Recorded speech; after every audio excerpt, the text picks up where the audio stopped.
Welcome back, man. Thanks for having me. Great to be here. It's an honor to have you. So, you resigned last week. I did. How's that going? About as good as resigning to the president can go, I think. It's definitely created a lot of buzz. I just want to commend you, man. I mean, I know that took a lot of courage. That took some serious balls to do that, especially with the statement you made. Wow. And, internally, but just me, myself, I haven't been happy about really much of anything that's been going on. I feel like it's been a 180 bait and switch from what we were told in just about every aspect.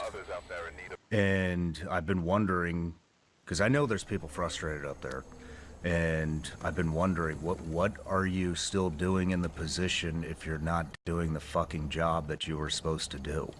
Why are you still there? Is it power? Is it, because it's not power. They might think it's power, but if you're not able to do the fucking job that you're there to do, then you're powerless, right? That's the conclusion that I came to. I mean, after a year of really, trying as hard as we could to advance what we believed the agenda was, in particular, keeping us out of endless wars, and preventing, more bloodshed overseas, and then potentially more blowback terrorism here. I just felt like we weren't being effective. I wasn't being effective anymore. And so for me, it's like I don't want to stay just because I have a title, some degree of, prestige, whatever. I don't want to stay for that. I want to stay for the mission. But then also just seeing, and I'm sure we'll get into it, there's things I mentioned in the resignation letter, seeing the way we're being slow-walked and then rapidly entering this war. I had to say something about it. I couldn't be a part of it once the coffin started coming back. Taking the crucifix from Dover, into the kitchen from overseas to Dover. I just couldn't be a part of it just based on all the experiences I had previously. Because I'd said to myself years ago, if I was ever in a position to prevent us from getting involved in a quagmire, I wouldn't be quiet about it. I would say something about it, and so that weighed heavily on me. Yeah, it burned. But then I truly believe, like I said in the letter, I think we need to wait for the first the way ones, that the and president then was we'll influenced bring by it down. the media, but then also by Israeli government officials, and the way that decision making was took place in a compartmentalized environment. Compartmentalized in the sense that the president didn't have much in terms of people giving him alternative viewpoints. That our country was in a bad spot, and the most effective thing that I could do was resign publicly. You get a ton of hate, and you're being attacked. The FBI's coming after you. You've been accused of leaking. You've been accused of all kinds of stuff. It's ridiculous in my mind. But I think the one thing that you've been accused of the most is people are pissed that you called Israel out. Mm-hmm. They're really, really upset, and they make it sound like there's zero justification for that. But I have a couple of things right here that I want to read off. I mean, you're saying that the administration, president himself, was influenced to strike Iran for Israel's benefit. I mean, Rubio said that we hit them because Israel was going to hit them first. Then the Wall Street Journal had an article out, I think it was last week, maybe the week before, and this is quoted.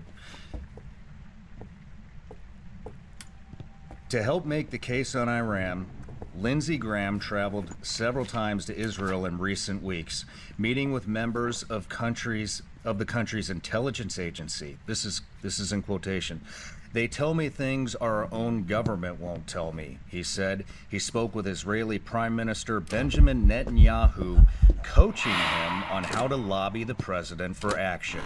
Netanyahu showed the president intelligence that persuaded Trump to go ahead, Graham said. I mean, it's Reuters. About an hour ago today, Reuters. Less than 48 hours before the U.S.-Israeli strike on Iran began, Prime Minister Benjamin Netanyahu spoke by phone to President Donald Trump about the reasons for launching the kind of complex, far-off war the American leader once had campaigned against. I mean, it's not absurd. that you're saying that Teleporting, I the think, for president's the home. being influenced by I'm Israel just gonna at grab a all. candle. It's an All the incense. publications are talking about this. Everyone's talking about this. Senator Lindsey Graham is actually bragging about this. Ted Cruz was what? Ted Cruz was on the flight. Yep. So what? How is this like some kind of fucked up conspiracy? Like all the signs. Yeah, they're trying to shut people up by saying you're a conspiracy theorist, you're anti-Semitic, etc.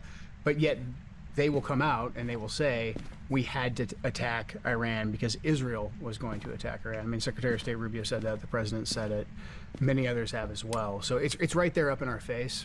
And so again, for me, it was just something that I couldn't. I felt like I couldn't influence anymore from the inside, and I could no longer be a part of. But it's insane. I mean, and even if That's so unlucky. you know, Israel spent $6.4 billion on this war since March. You know how much the U.S. has spent?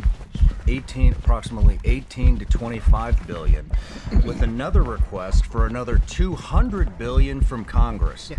Now, why the fuck are we the ones floating the bill for this? That's the way it is every time. I- The Israelis will have their objectives. They will convince senior American officials that this is also their objectives, and if the Americans don't agree, then the Israelis will set off a series of actions that make us react. And the next thing you know, we're having to contribute our blood and our treasure. And that same playbook is playing out now. And I referenced the Iraq War. I referenced what happened in Syria as well in my letter, because this is the same playbook we've seen over and over again. And you and I saw it at the tactical level when we were deploying the war on terror, and then now I saw it at pretty senior levels take place.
God spoke those and it's Jesus Christ.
us over the course of the last year.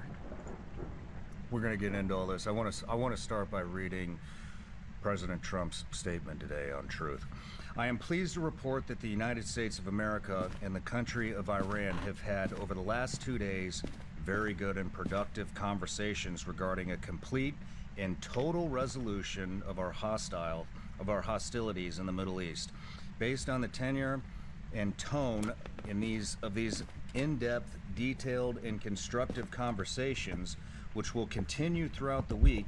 I have instructed the Department of War to postpone any and all military strikes against Iranian power plants and energy infrastructure for a 5-day period.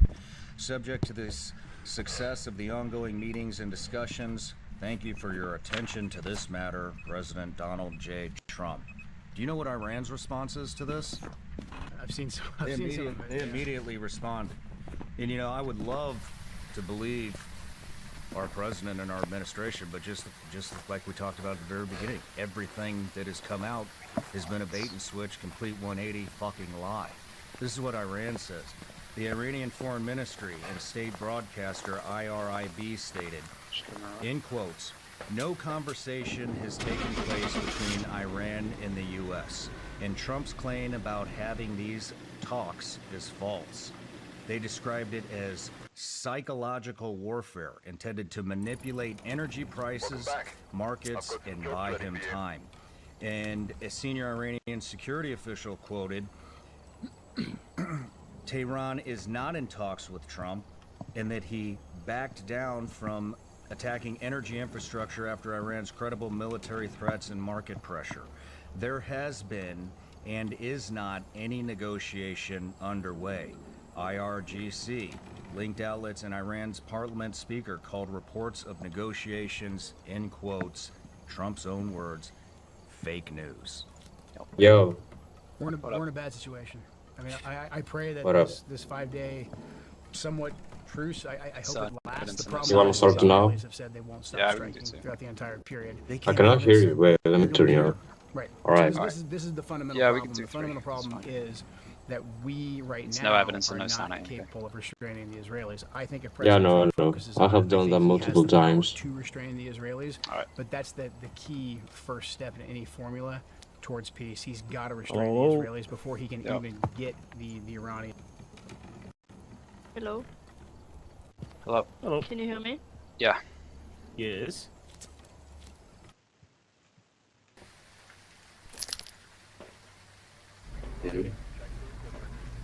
My mic Yeah, is. why is everything just tier 2? That's fine. It's fine. It's fine. It's fine. Why tier 2? That's my question.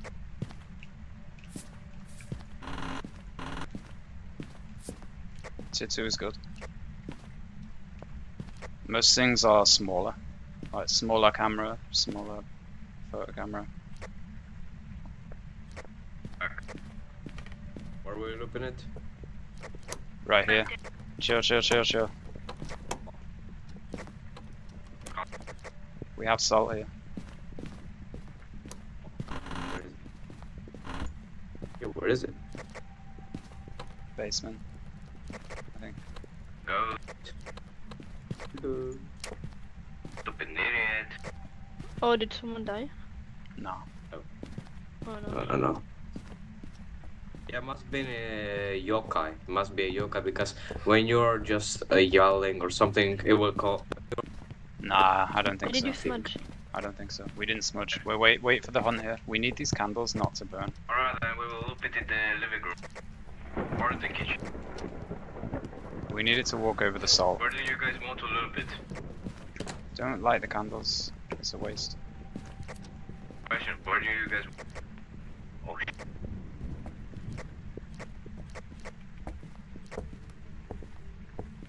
Ghost, come on.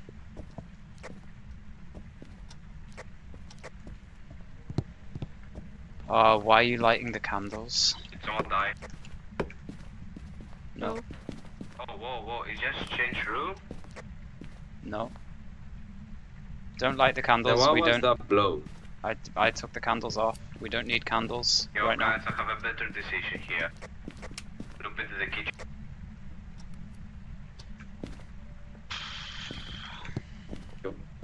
Alright, we Oh, need that was salt Oh, I then. can't see anything. Bruh, we're wasting candles. Why are you turning off folk. everything? Oh, it's hot. Nothing. Yo, what are you guys doing? Oh my gosh. Oh, oh. Wait, it's down. Poltergeist. Whoa! You saw Obake, that. maybe? You saw that. Obake, maybe? Why is it not Obake? It didn't shapeshift. I thought I saw it shapeshift. It's We war? Did it go to the Either Poltergeist or Obake, I think. living room? Poltergeist or a back. One of these two. Yeah, I need to see whether it's shapeshifted again. There is this safe shift. Because you were in front of me.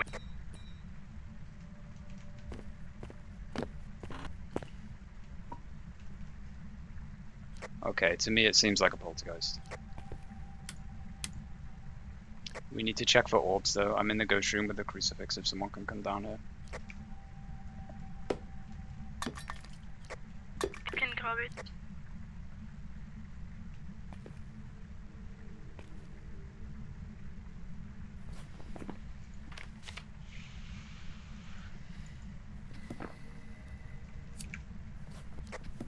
Yo, what the hell did I just do? I saw miss from.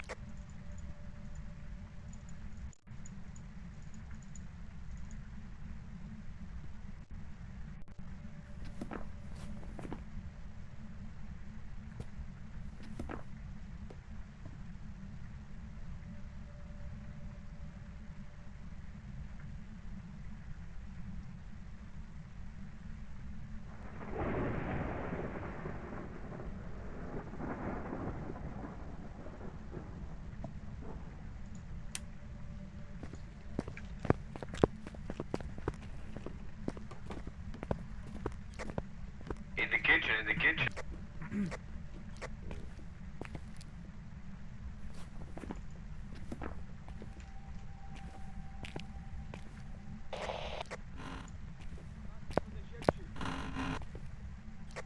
Obake. An Obake. Okay. It's an Obake. There is also the shapeshift, but the camera told me it did a shapeshift.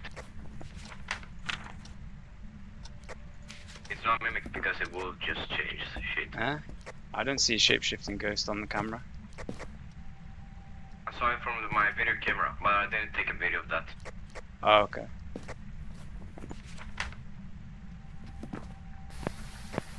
Yup. Should we do objectives or just leave? Yo, will it close?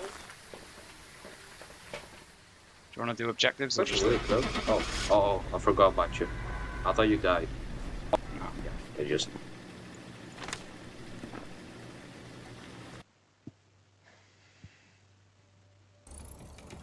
Welcome back. I've got some jobs ready for you. GG's. GG's. GG's. We didn't say it.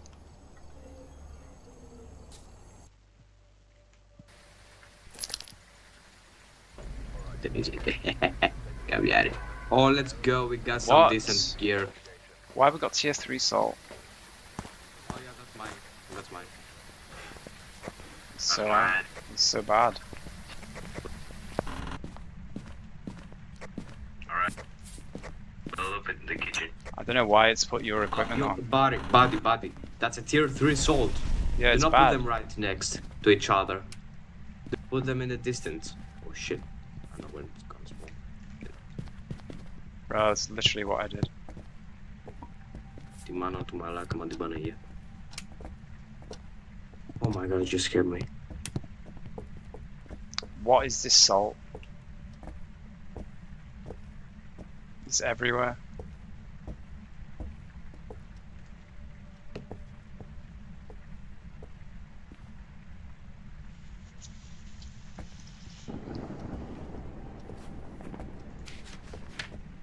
No shade.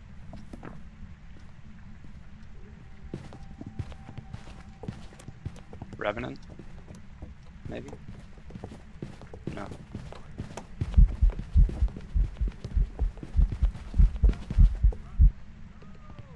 just tricked you. He just tricked your ass. That's why you don't use tier 3 salt. Like, what the hell was that GG's. speed? That's a GG's.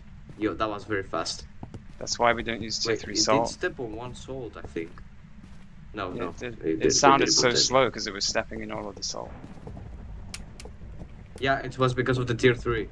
Yeah, that's why tier 3 is bad.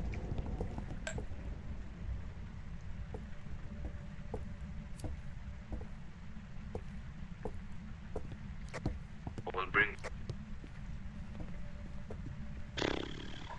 We need to get rid of all of this salt before we'll be able to see you speed properly.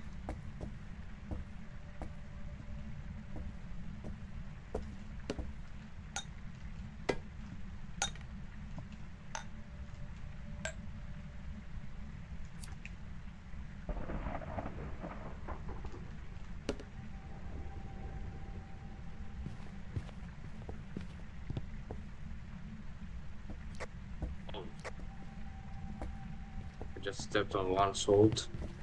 Fuck. I'm about to go. Oh, damn, damn. Much too quick. Oh my god.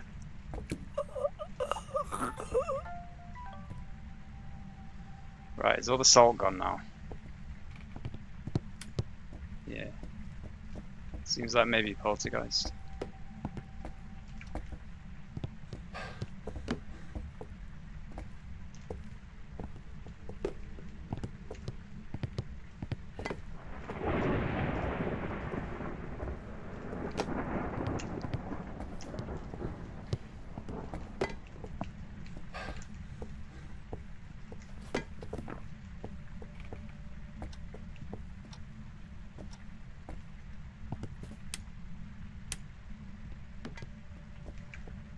Oh my god. Just did a trick shot.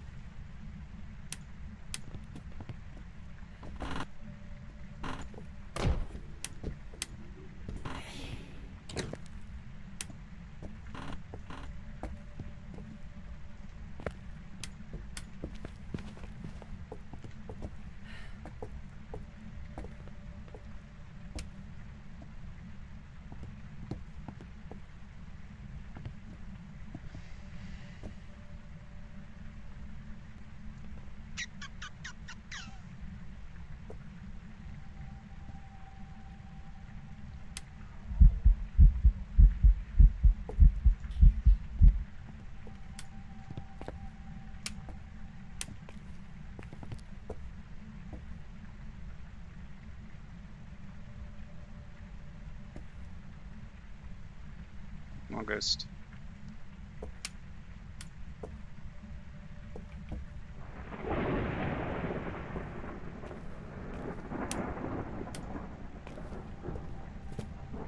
Oh, I wasn't pushed to dog. I didn't realize.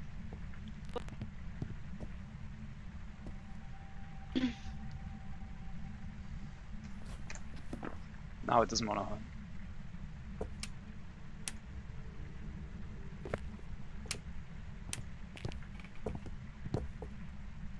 Yeah, I'll incense it and then we can go. Throwing like, test stuff for in the Henri. living room.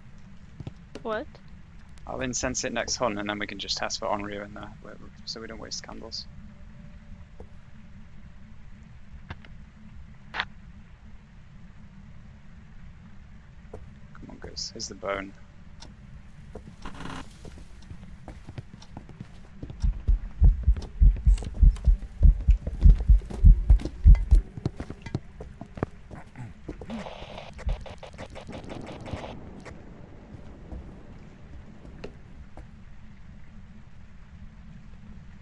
You alive? It was coming for me though.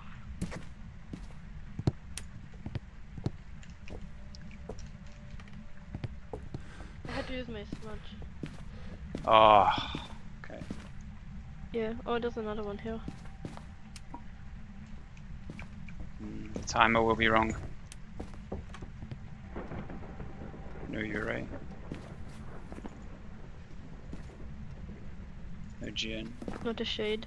no Raiju, no Wraith, no Fae, no Revenant, no Phantom, no Bombo, no Moroi, no Hunter, no Doge. No gallery.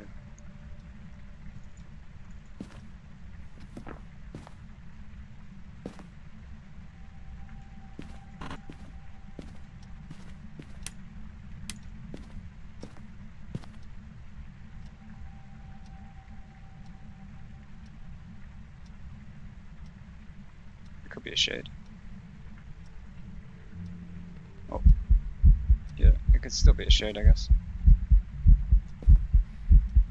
Nope, No, not a shade. he did both translucent and shadow ghost. Oh wait, no. Actually, it means that it could be a shade. It can't be a shade, it blew out the candle. I don't know what my incense timer was, because I started my timer and then you incensed it. I don't know how much longer afterwards. Oh my god. I don't know, I'm sorry.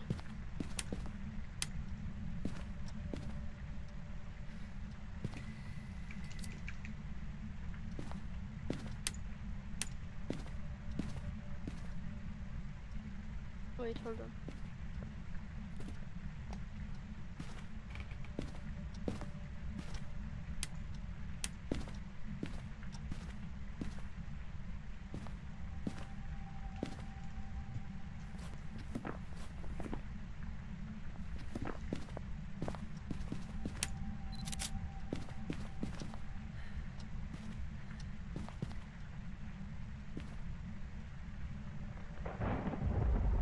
Maybe it is unreal.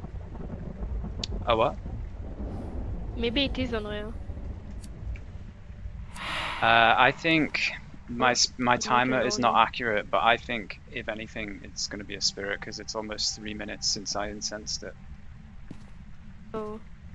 No, but I smudged it like right the end of the hunt. The last hunt. Yeah. Well, it's almost 3 minutes since I hunted, so I'm Oh. thinking spirit. We can do one more incense and then leave because it takes too long. 6 minutes we're just waiting for hunts. Yeah. It's just it.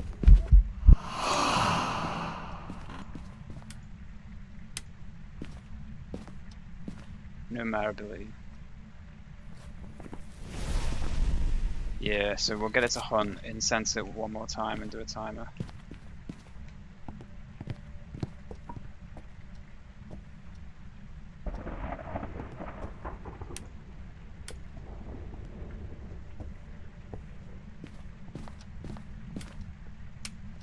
We have another like candles here.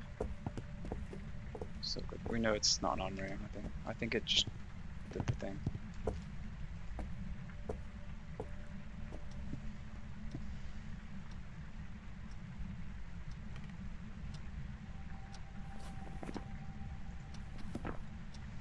If we crouch here, we can test for yokai as well. I will incense it if it comes close. Okay. You have one too, though, yeah? Mhm. Okay, Yep. you're fine.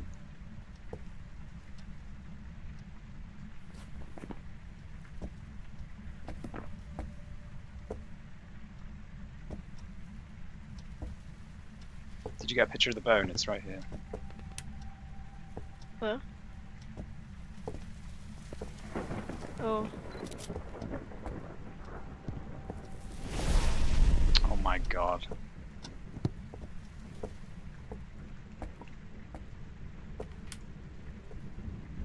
I took the crucifix out.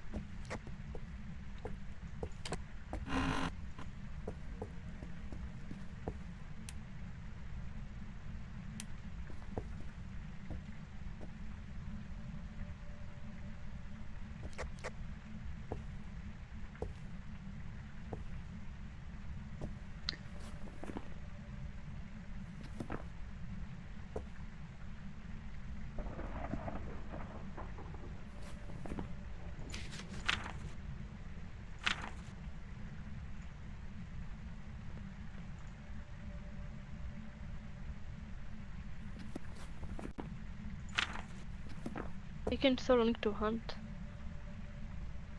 Huh? I think the ghost just likes us. Yeah, I think so.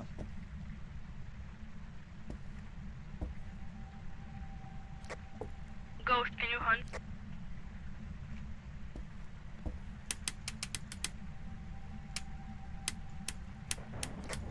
Ghost.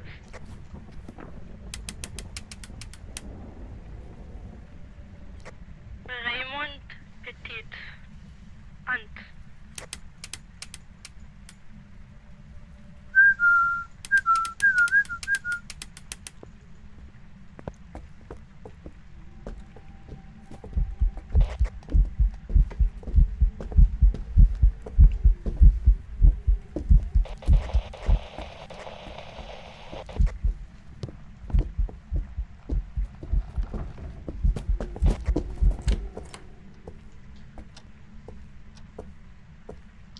Eh? Why did that seem slower than normal? Have we checked for orbs? We have checked for orbs, yeah. Do you have video camera? It's in the garage now, so it's not gory. I think it...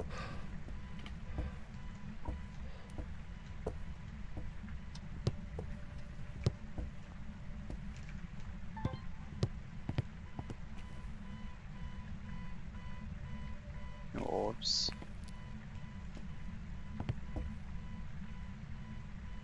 No orbs.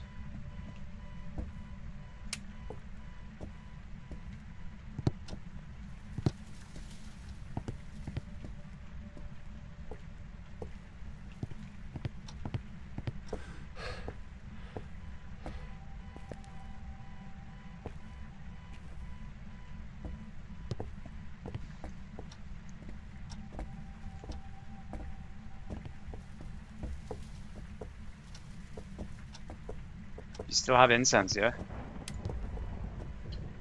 We might have to wait here and incense it one last time. I just want to see if its speed changed. Ah, that's not a spirit. That's not a spirit.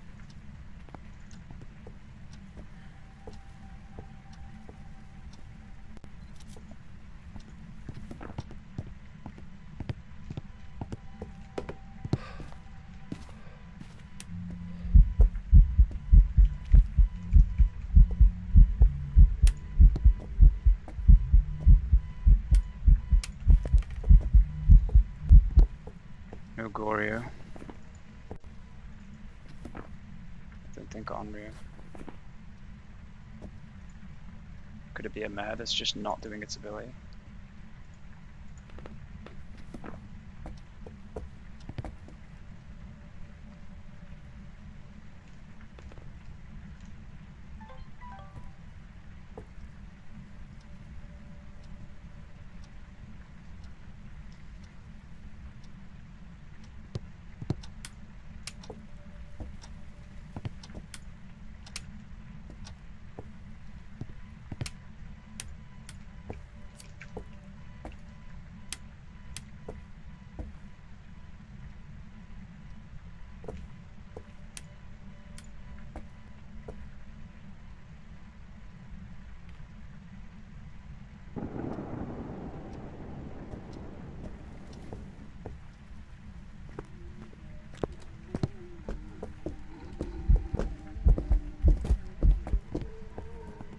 Why does it seem slower than normal?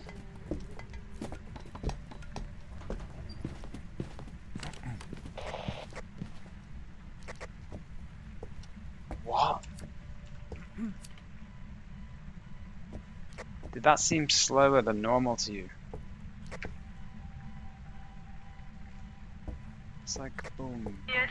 boom, boom. Maybe it's Obambo.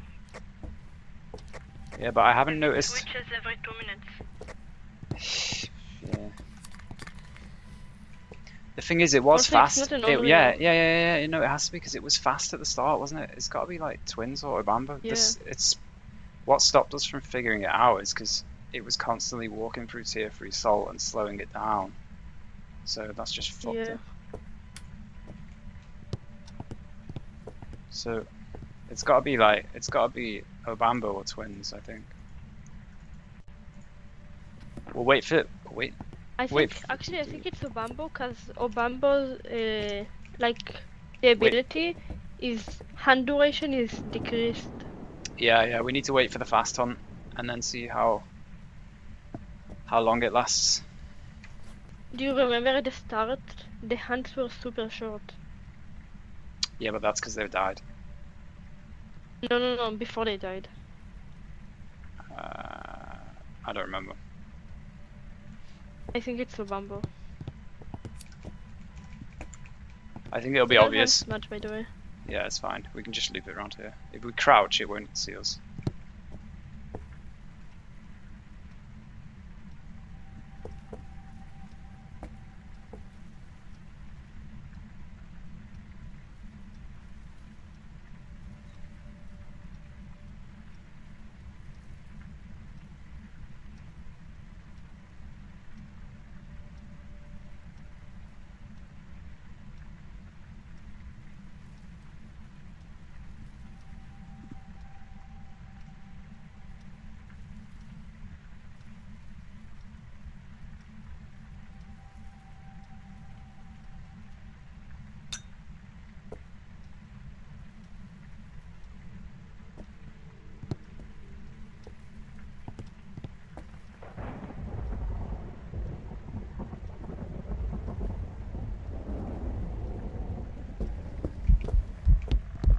Fast. Oh no. Fuck. No. I'm gonna say Obambo because it was acting kind of like a shade at times, right?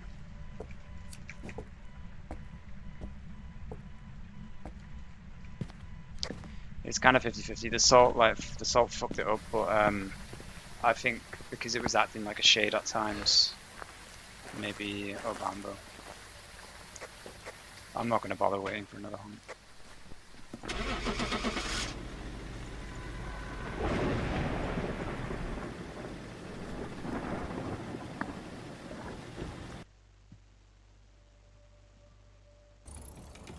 Welcome back.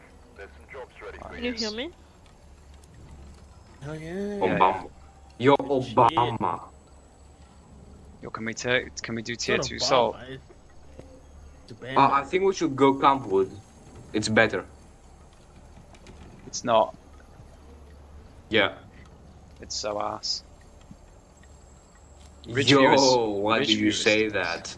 Ridgeview is the best. For no evidence, Yo. Ridgeview is the best. Yeah. Second best. Nah. Yo, I like how some people just lose one game and then they quit. They quit the game. They crash out. We didn't really Quit lose, it did doesn't. we? I selected Obambo. I like how some people just, yo, I lost, I'm quitting the game. Yeah, well. Bro, I have met those people, like a lot of them. Yeah. Like, okay, Yeah, bro, it's you not- lost once. That doesn't mean you have to quit the game. No, but people still do. So. Yep. no. Screens. That's corny. They're washed.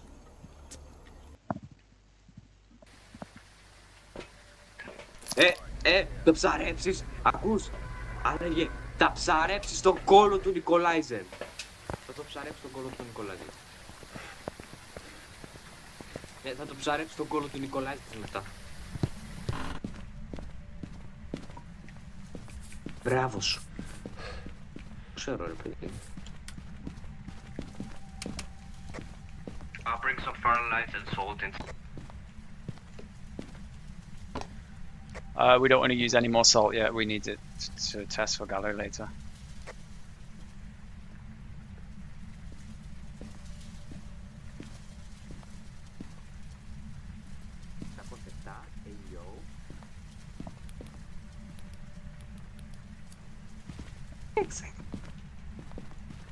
Yo, where are you? Wait, I have seen some videos that they said the ghost can bug here. Mhm. Is that true? Is that true? Yeah, Let me see, you let loop me see. it on this chair and Can never he goes. bug? Can he bug?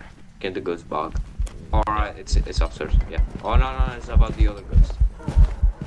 Oh fuck you! Fuck you! Oh, we wasted Good 2 to have another incense. smudge. Have another one. Oh, it's gone. We wasted incense. Yo, it's coming right on me. He ignored you. You wanted me to die. Are you serious? No, you loop it there. No, I'm really bad at looping some small tables.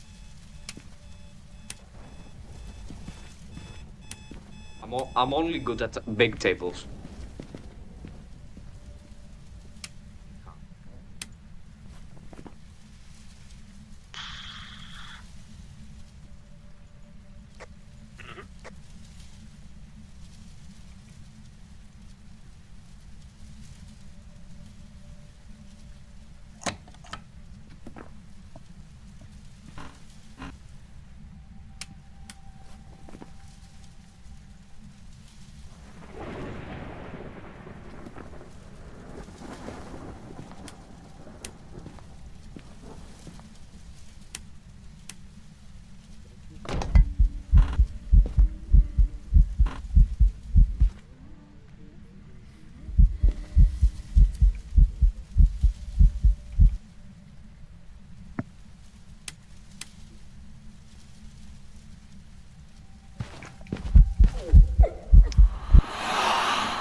Yo, where's everyone?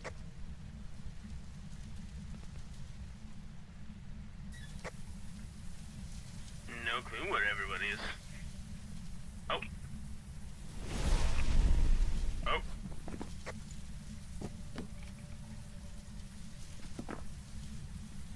No spirit, no shade, no Onryo.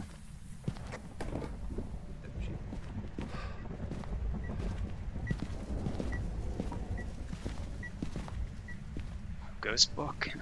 Yo, it's here now. Say wallahi, bro. Say wallahi.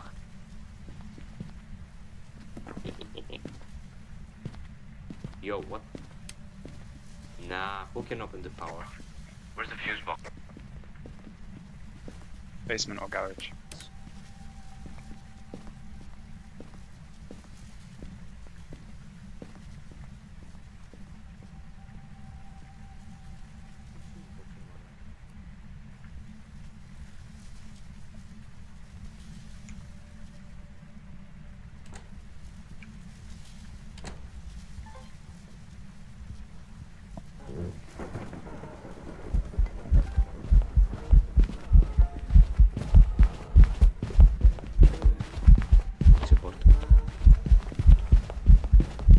Oh, it's a fan. It might be a mimic. It might be a mimic.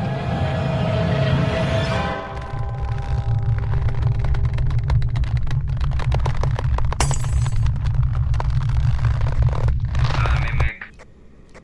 I don't see any ghosts or.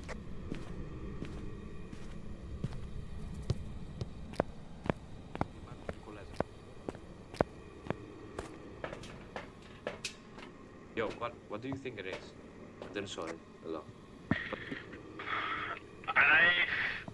To be fair, I'm not on your guys' levels. Not at all. I have zero clue what you guys are doing here. So. Told me it might be a mimic. That's what he told me. Okay.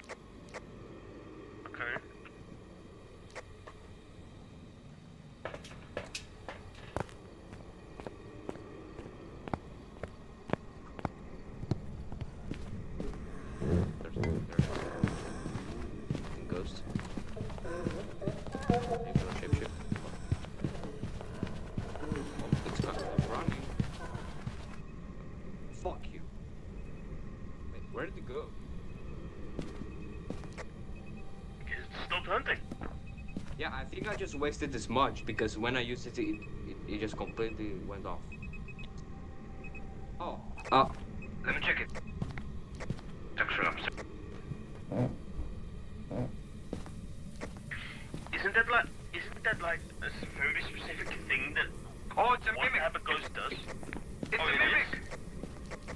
Yeah, I saw ghost orbs.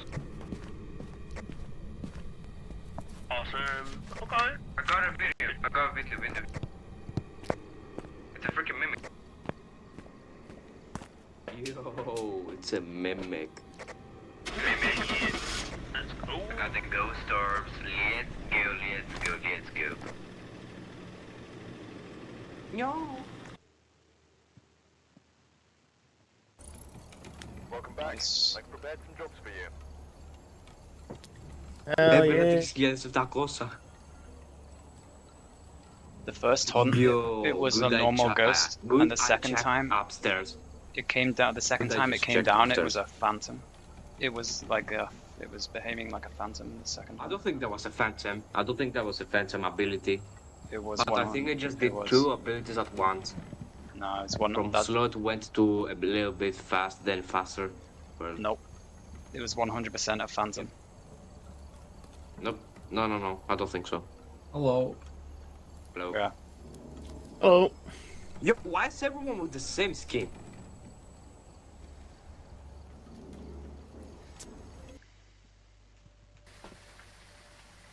Ποιος θα είναι αυτός, ποιος θα είναι εκείνος.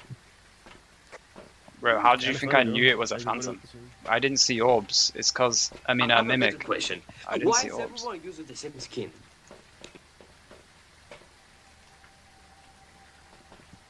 Why is everyone using the same skin? There's only like 2. Oh, no, why did I drop my smile? Yo.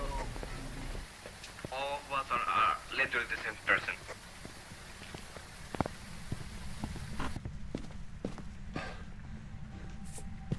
Yeah, we're brothers. We are siblings. We are siblings. Oh yeah, I have some salt here. Yeah. What the hell? Yo, it's floating. It's a floater. Yo, what the hell? Where does it come?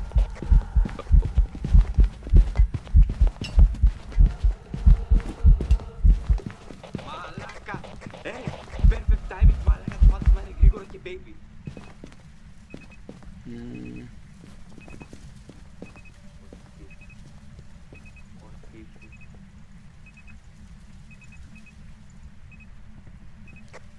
Yo, that was very fast.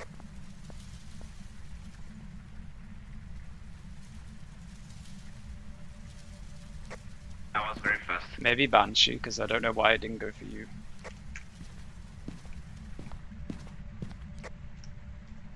When I saw that baby ghost, I was literally panicking.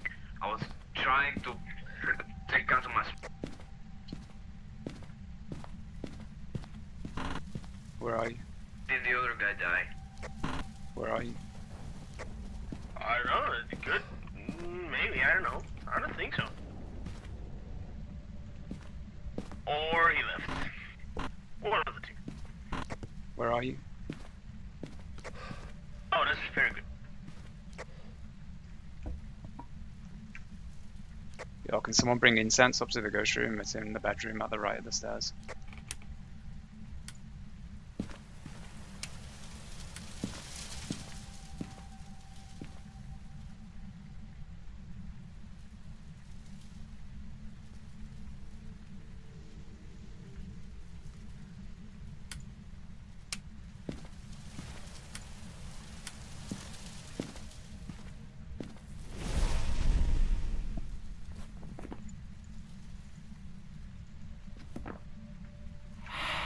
No shade, no spirit, no Onryo.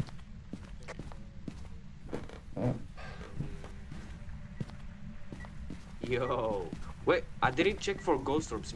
What? It might be a mimic. Don't need to check for Don't orbs you yet. think? Nah, because we've only seen Can one someone- hunt. Can someone? Can someone with this smudge come up? Shit, I'm not going. I'm not going. Chill. I'm just gonna do it real quick. I'm gonna look at it. There it is.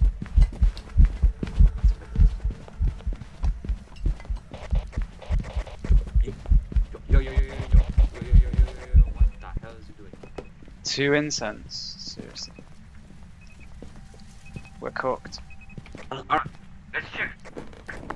Where is Shu's room? Where's the Where's the room? Here. Maybe you're right. think? Don't know.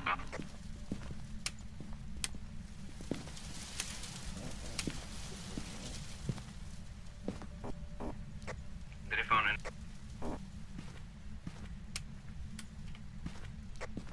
Yeah.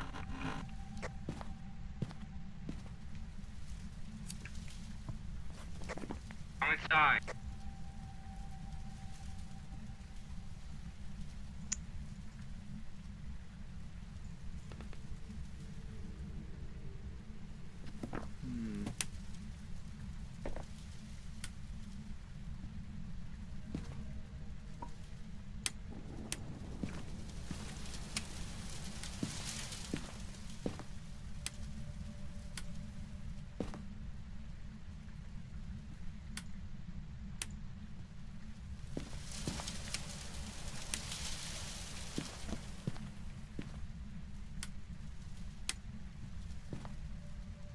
Can you give us a sign?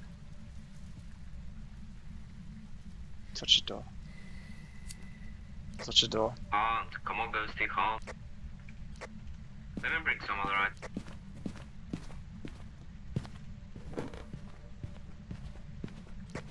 Talking.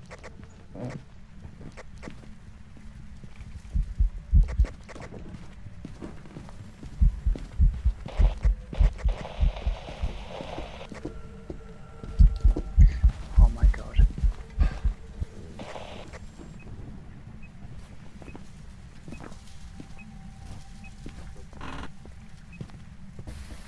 Yo, you're alive. Let's go. Come inside, come inside, come inside. Come inside. I think it's a ban. Oh, I think it's a banshee.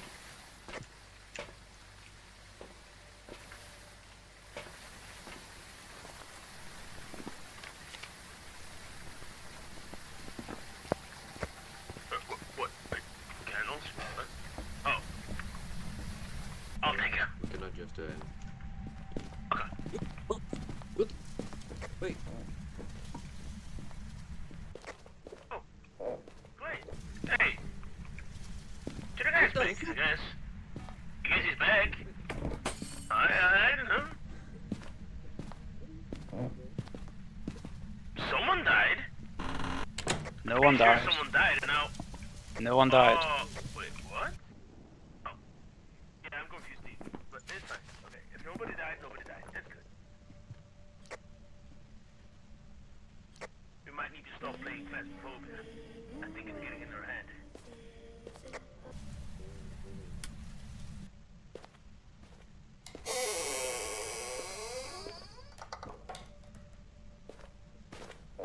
It's like the big days, the huge days.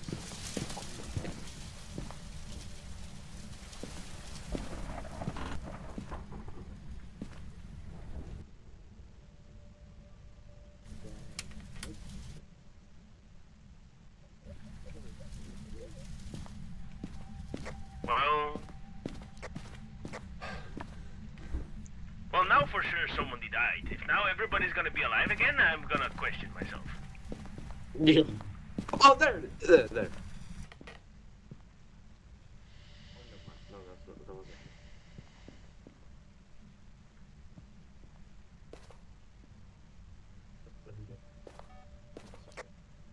Toasty! I wanna see the ghost. I wanna see how many souls will the ghost step on. If it only steps on one, then we know exactly what it is.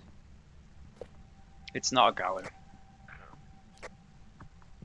Yeah, sure about that. Oh, no, yeah, it's probably not a gun. Yeah, I remember before.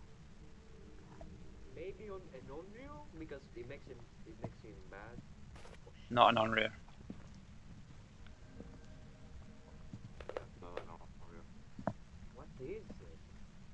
The twins? Not twins. Maybe of its speed? It's normal speed. No. Maybe the Yurei, not the yokai for 100%, not the Ray.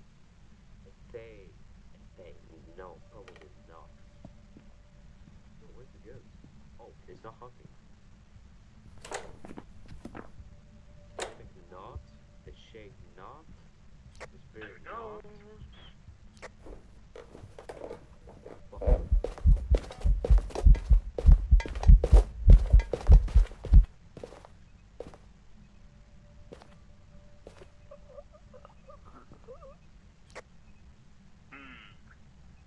Was fast. Oh, it didn't step over soul. It didn't disturb soul. It did for me. Oh, what? Oh, for me, it's all good still. What the hell? What? That's weird. Yeah, for me, the soul is still there. Like, it's not being stepped on or nothing. That's weird. Yep. That makes me think it's a galley then, because I know they are bugged, but to me it seems more like a banshee.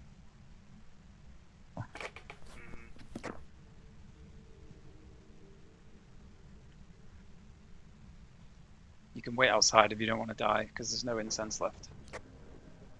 Oh, okay, sure, yeah.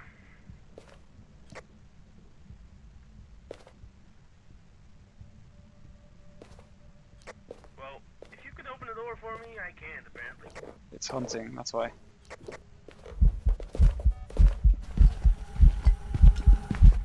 Oh, it's a gallery. It must be a gallery then. What? We need a video camera. There should be one inside.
It must be a gallery. Yellow? Yeah. Okay.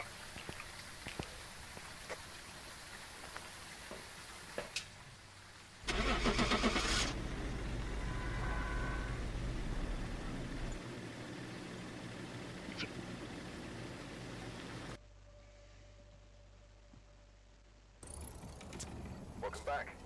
I've got some jobs ready. È regalo. Yeah. Se la sorte è regalo. Yep. Are you serious right now, bro? They are so bugged. The salt was stepped in for me. Are you serious?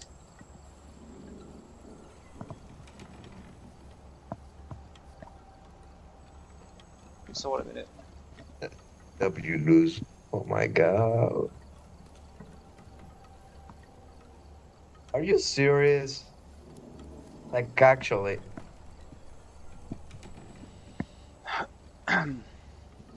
Just press start. Give him 20 seconds. Alright? Like, are you serious, bro? I told you it might be a Galu, and you say no, it's not. Yes, Oh, they're have you bugged. guys seen, by the way, that we're gonna have like character customization in the next patch? Yeah, no. Yeah, I heard that. In a couple of months, I think. Or in the next update. Yep.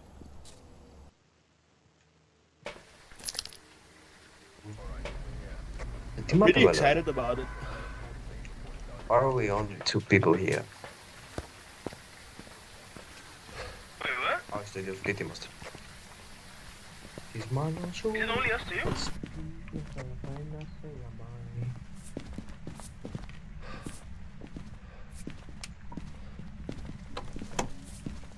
Yo, that was early. What if it's a baby? Let me check. It's upstairs again. Oh, kitchen. Yeah. Very slow. Yo, what the hell?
Hmm.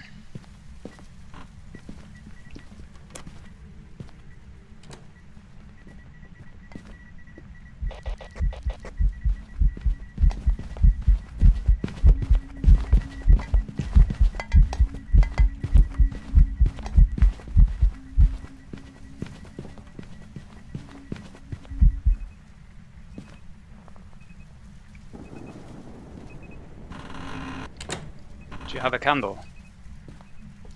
Yeah, I have a camera. Yeah. Oh. I filmed the ghost too, so I have the ghost on film.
It's not a spirit.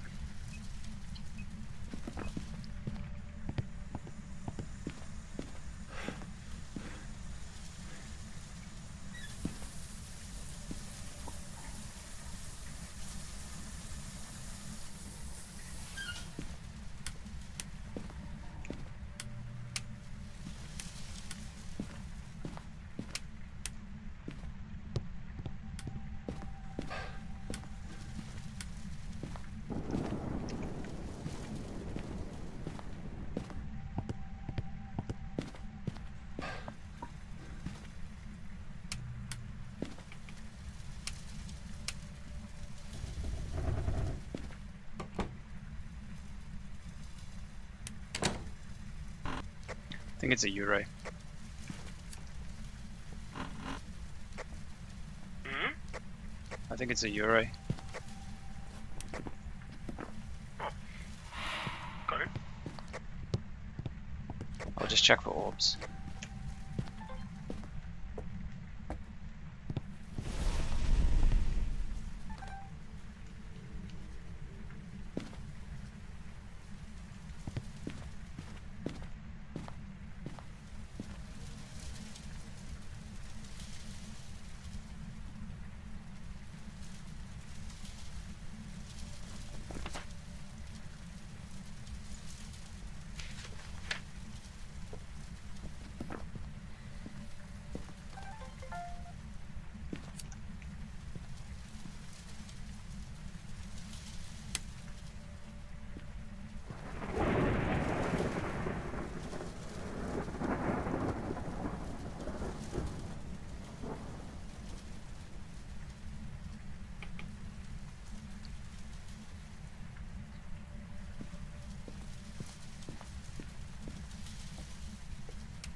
I'm gonna wait outside real quick because my food is about to get in my house, so getting delivered. Sorry.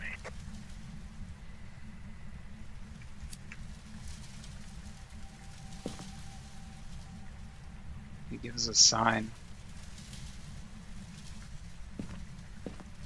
Touch the door again.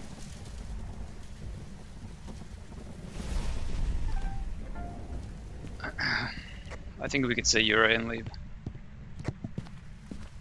He closed 2 doors in front of him, so.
I'm back. Okay. I think it's a Yuri.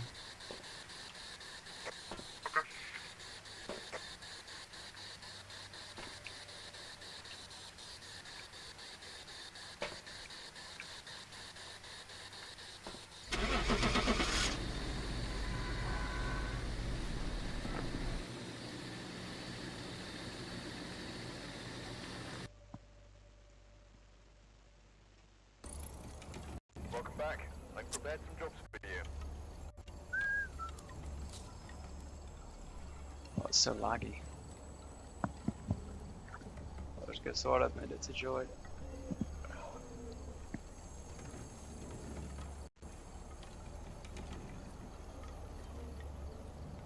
Yo, hello? Yo, hello. Yo. Hello. give someone else like a minute to join. I can identify ghosts. This is my second account. Alright, that's fine.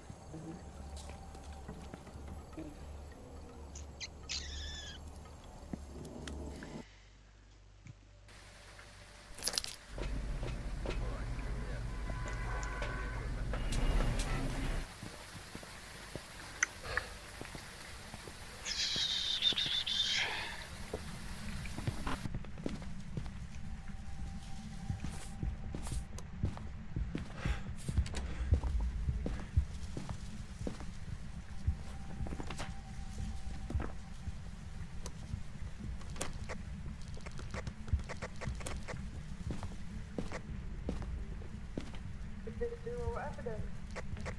I think so, yeah. Oh shit. Yes. Can't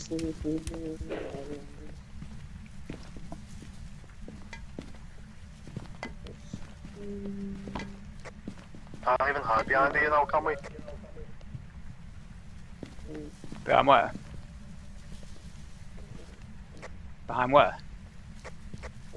Like when it's the events in here where you can just hide behind the table and I can't get you. Oh yeah. Oh.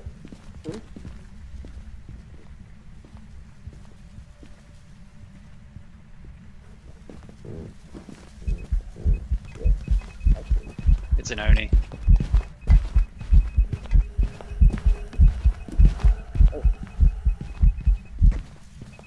It's Oni. Oh, when you What?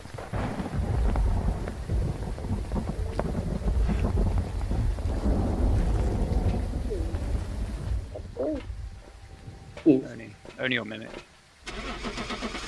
What about? Look, there it goes. Yes, hunter. welcome back. I've prepared some jobs for you.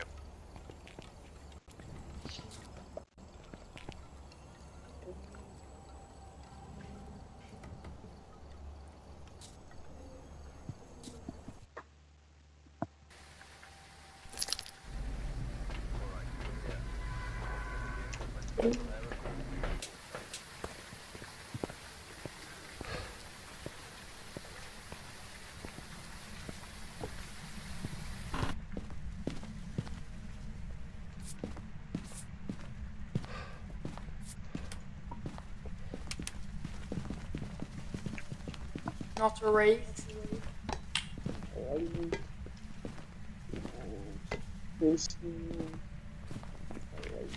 Anyone has video camera?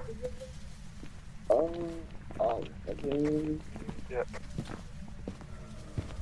Check for. Oh. Bro, how did I die?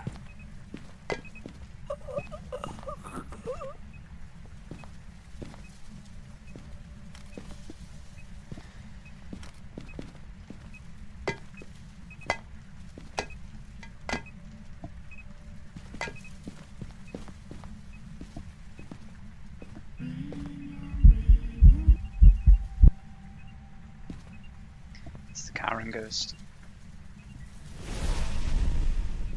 We need a candle. It's not me. It's not me. It's not me.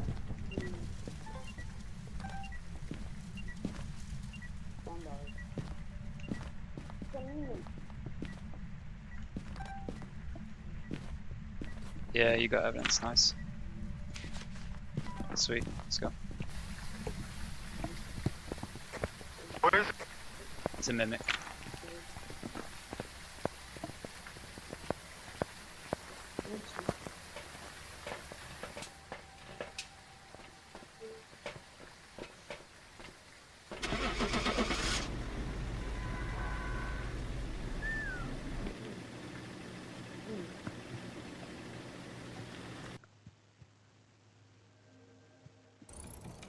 Welcome back. Oh, I knew Jobs it. for you.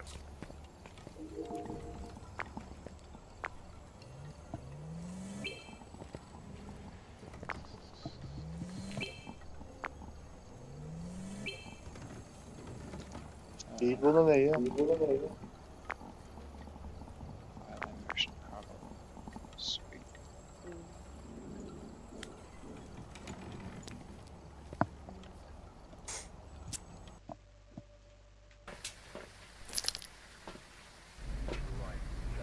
What? What is this equipment?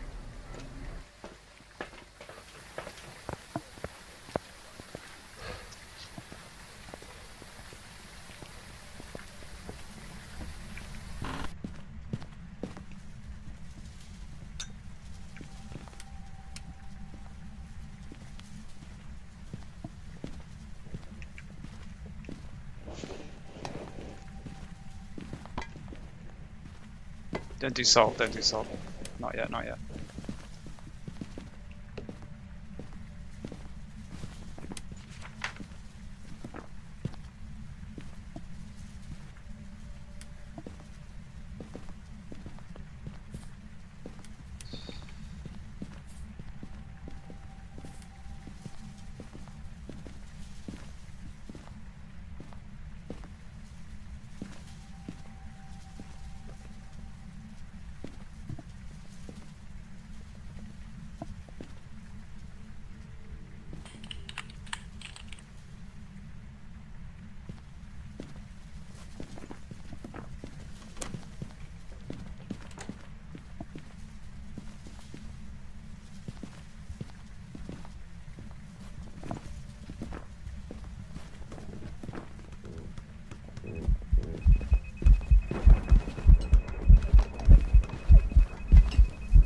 Why? Non così.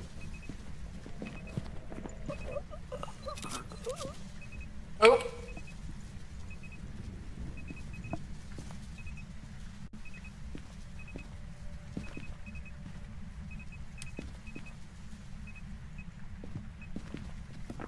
You didn't incense it, no. Did it Yeah. step in salt? Yeah. We can check for Gorio. I mean in Galu. Wait.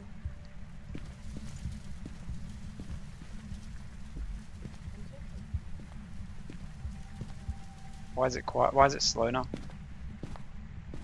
I think it's a Galu. Yeah, it might be.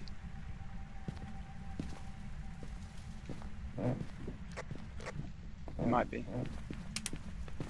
Because it had, I think it's in the thing that it cannot step in salt. Let's check that.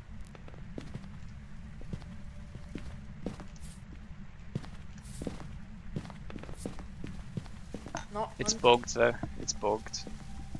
The gallow is bugged. What? The gallow is bugged.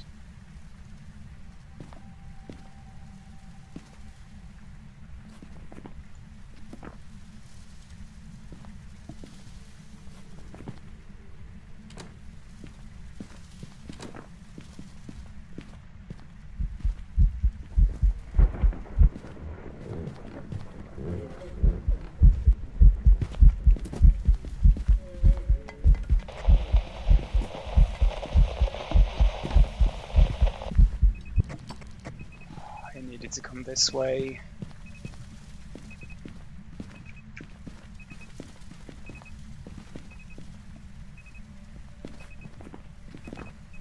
No, never mind.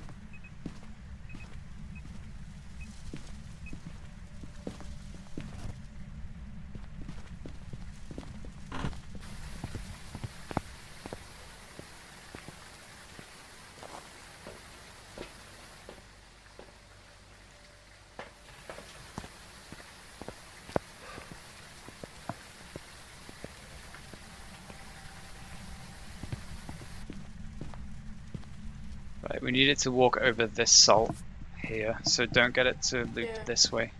Go this way. The Galu has like 3 things, right? Like 3 stages. Yeah. But it already stepped in salt, so if it hunts now, and when it doesn't step over the salt, it's a Galu. Yeah, but it's bugged. Sometimes we will have to all look at the salt because sometimes it steps in it for one person and on someone else's screen it is not stepped in.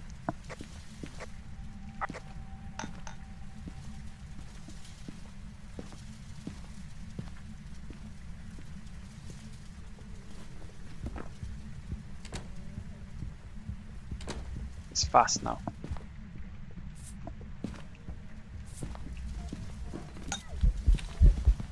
Yep, Gallo. Yeah, I see.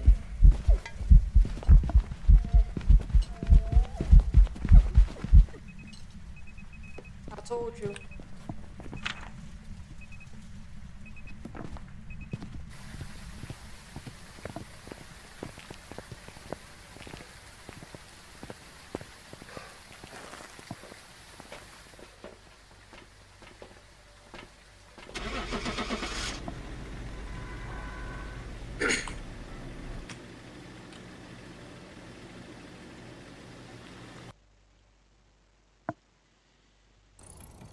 Welcome back. I've prepared some jobs for you.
Oh, Obake. Shapeshift, Obake.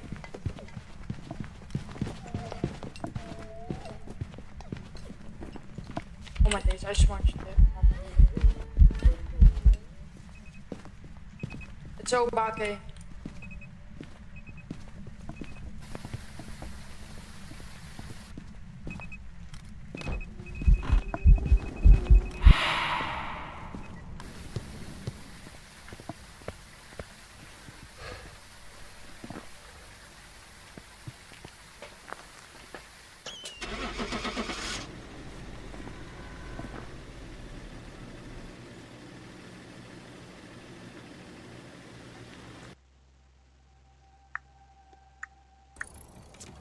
Welcome back. There's some jobs ready for you.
Or what?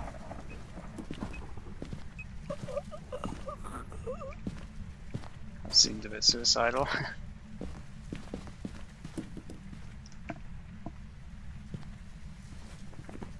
Seems quiet to me, but I'm never choosing Myling again.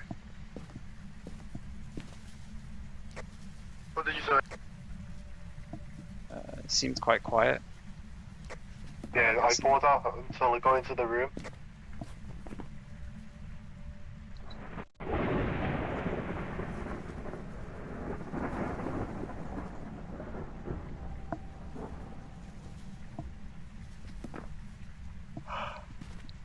I'll incense it next time.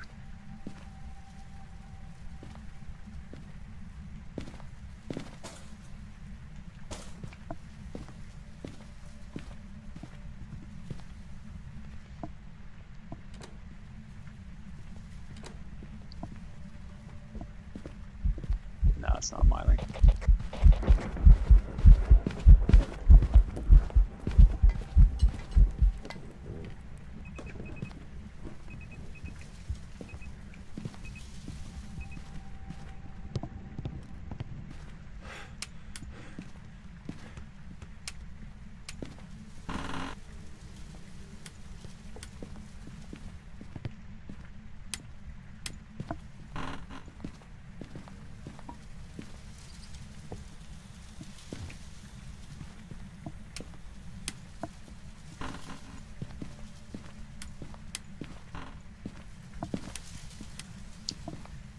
think we'll probably have to go and get another crucifix just in case. Crucifix? Yeah, just in case it spawns in the bedroom and like traps us in it.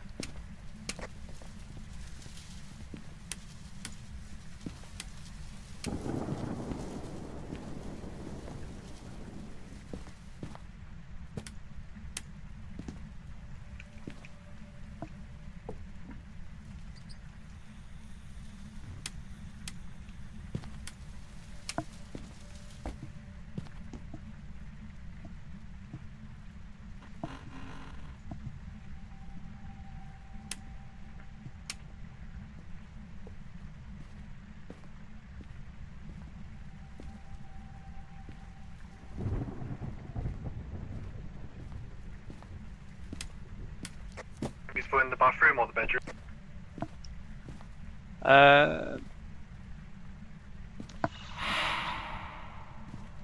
Probably on the edge of the bathroom, like the bedroom edge.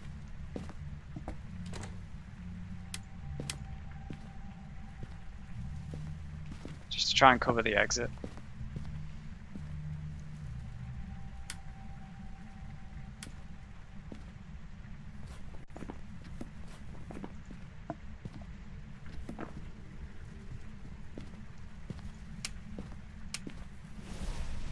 Alright, it's not a spirit.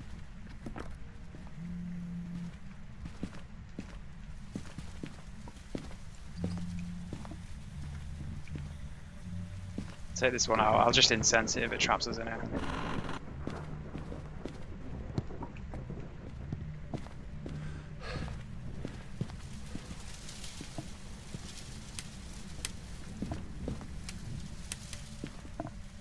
What?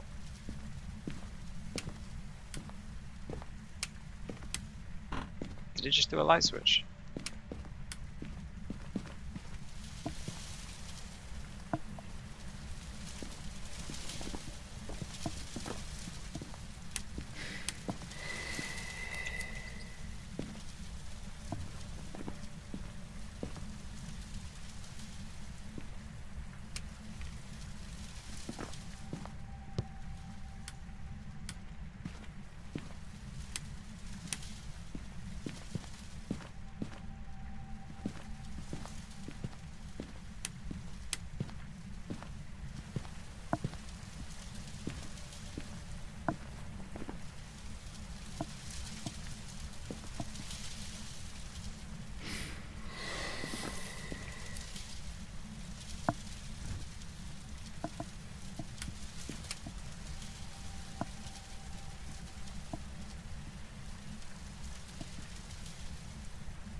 Is that enough time to be an Unreal? It's an Onryo now. Yeah, Unreal.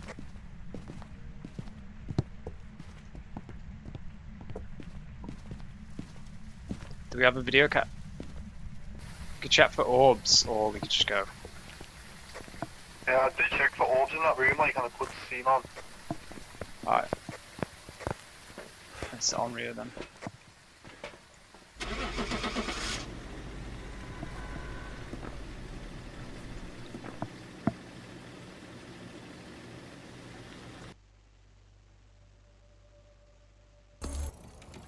Welcome back. There's some jobs ready for you.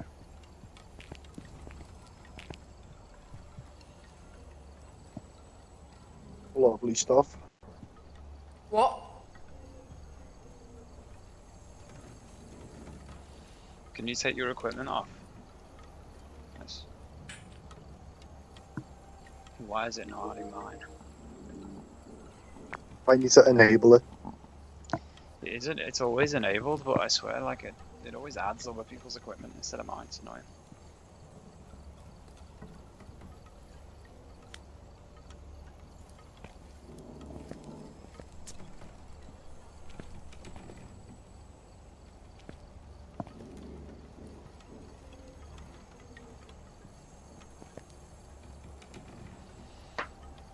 I'll just give someone else a minute to join. Oh, okay. Hello.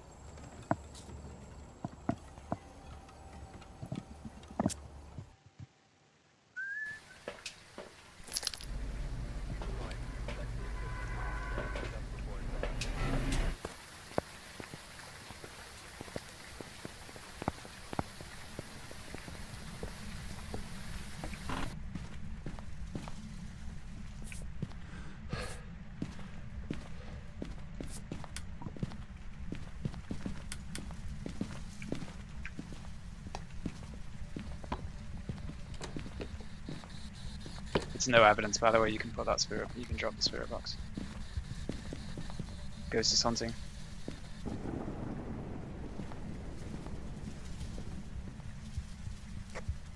I think she might.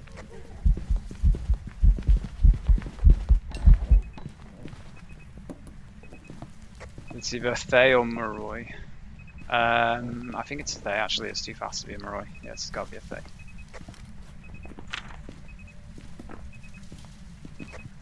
Alberoy's the fastest in the game. Yeah, only when it gets line of sight speed though. Like it accelerates up to be really fast, but its normal speed. But When then it has phase is just as fast from the get-go. Yeah.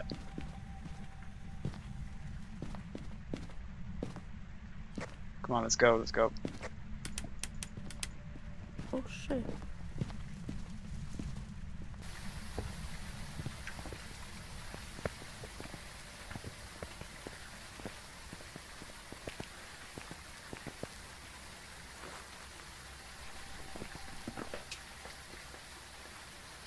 Come back to the truck. Hello, hello.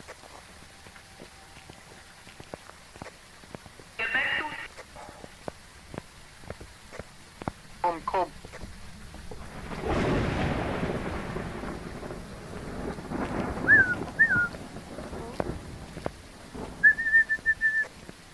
The Faye.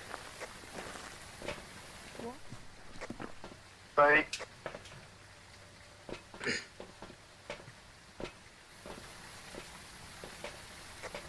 Hello. Oh. It's a Thay. You marked it.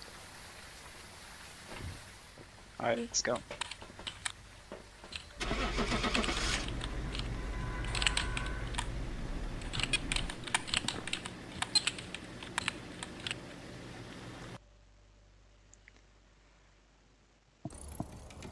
Welcome back. There's some jobs ready for you.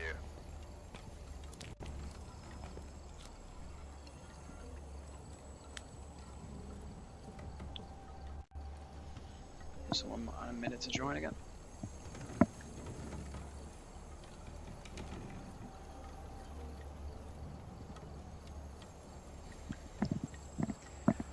I swear this lobby says English.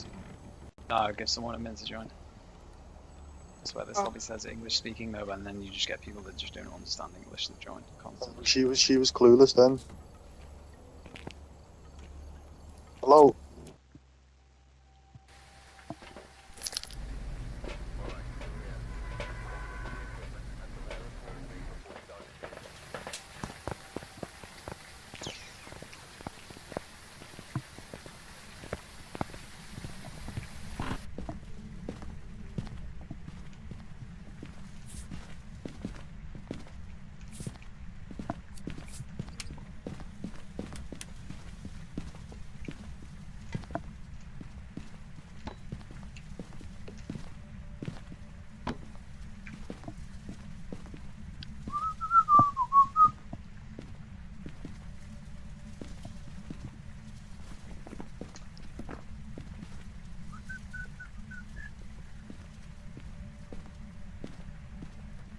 Oh hell no.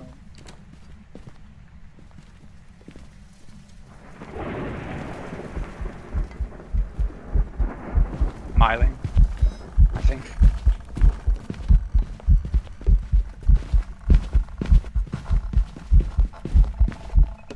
No, I think it's a banshee.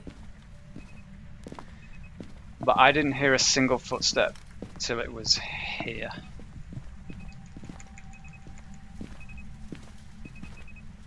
I didn't hear any footsteps.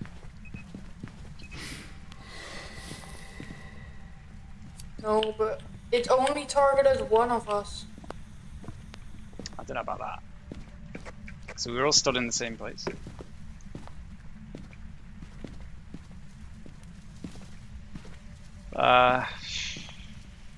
Just let it hunt again.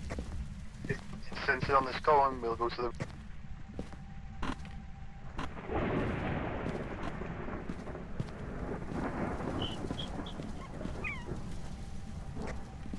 Oh, we'll just listen now to see if it's mine again. just go put a lantern in there. Actually, there's no need. It's not going to be an on-rear. I won't bother.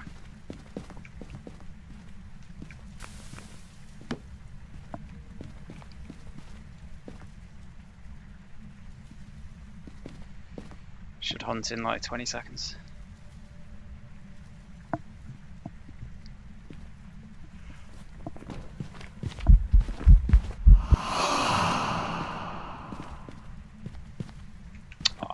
Didn't record that.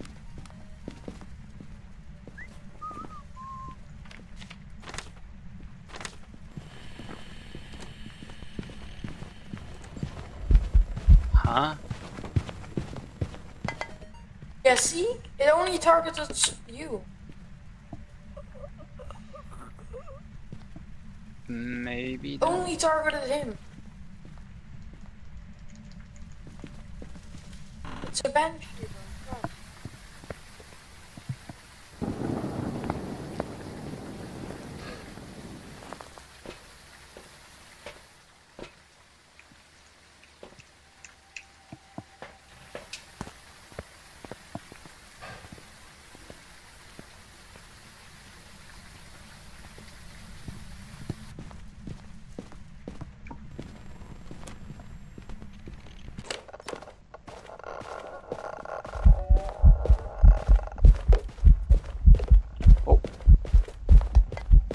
Yeah, I think you're right. That should have killed you there, I think.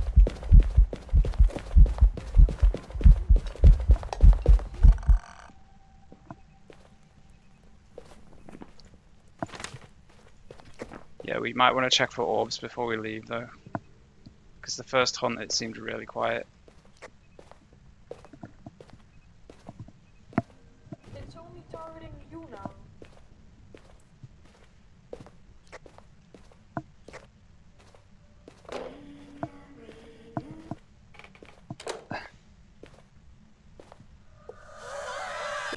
Yeah, I just heard the banshee scream.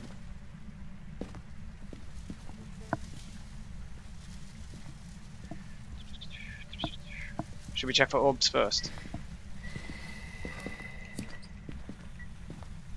Oh, he's checked. I'm pretty sure. I'm pretty sure it's a banshee.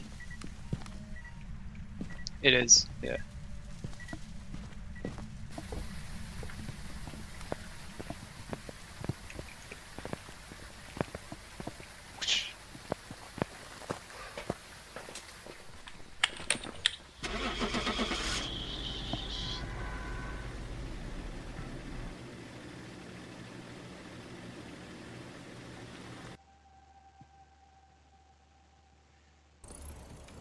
Welcome back. There's some jobs ready for you.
Here, Polty.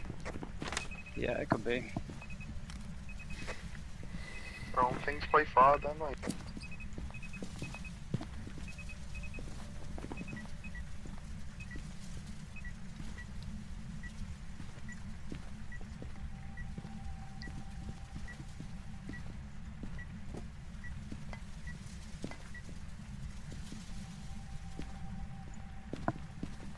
No, right here, was it?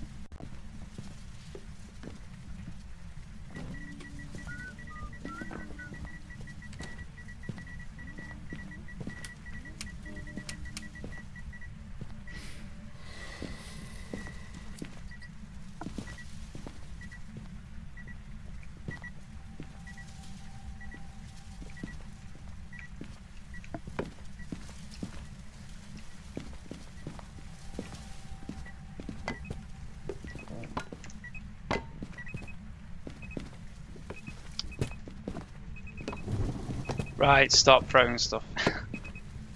Trying to make a pile and the ghost is just throwing it one by one.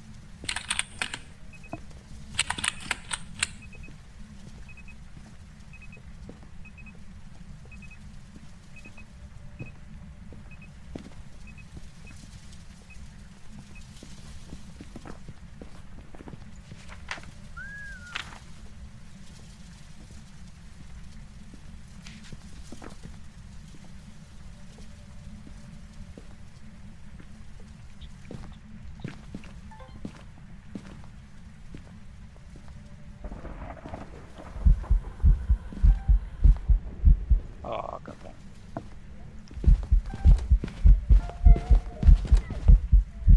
Oh. That didn't throw very much that time.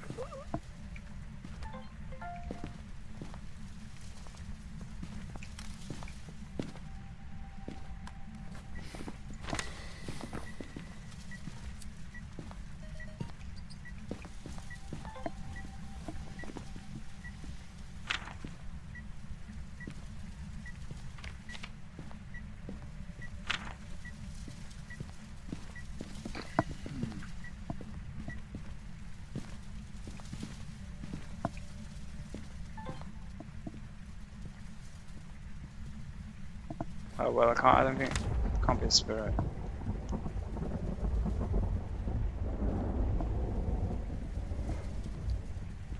We need to test for yokai and yuri. How do we test that?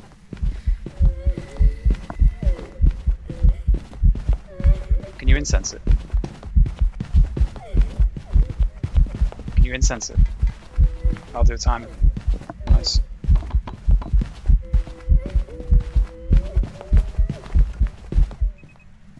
Sweet.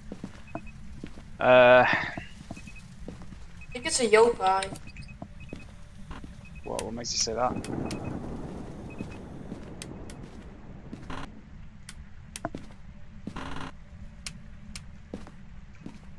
Why do you think yokai? What? Why do you think yokai? Because of the time.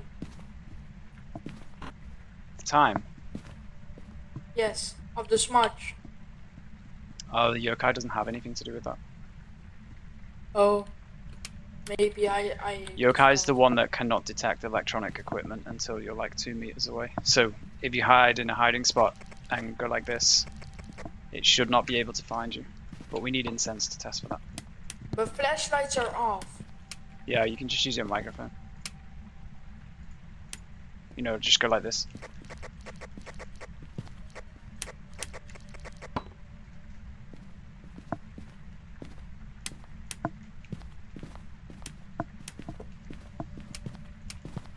It's been the same place every time though, right? I think. We need more incense, I'll go get some. Just keep flicking lights like every 10 seconds, just from off to on and then back off again. So we can test for a mare.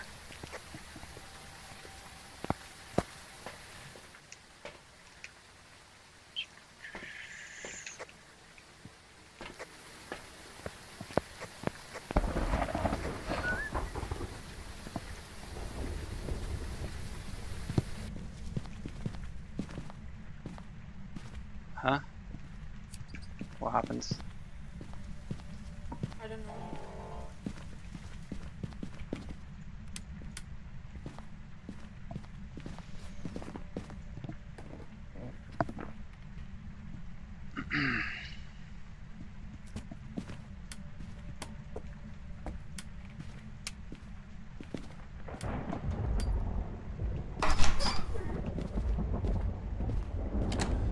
Okay, maybe you're right. Just close that door. Keep it half open. Just close that door fully.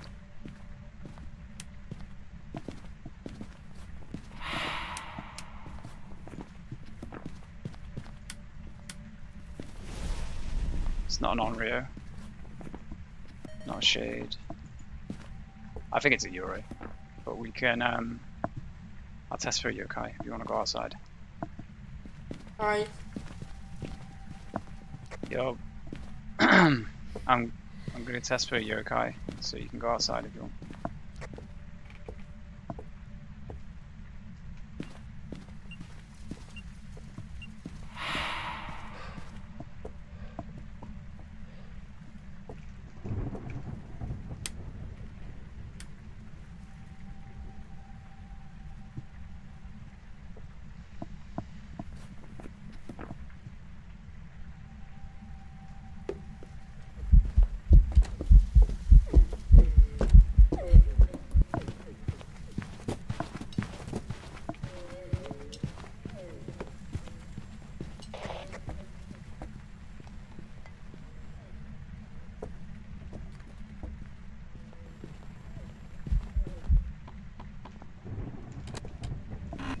Well, I couldn't really test for it because it spawned next Do you know to me. what it is? I think it's probably a Yurei just because it closed the door, but it could be... Because we got no smudges, it's going to be hard to test for a yokai. You're gonna go Yuri. I trust you. It only closed one Where's door the other- though. It only did one door, so... Trust your guts, bro. It could also be a Goryo. It could be a yokai. It could be a mare that never did its ability. Where's the other guy? I'm not sure if he's getting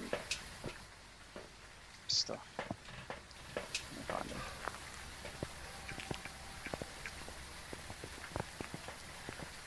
So what did you decide on? Yokai or Yuri?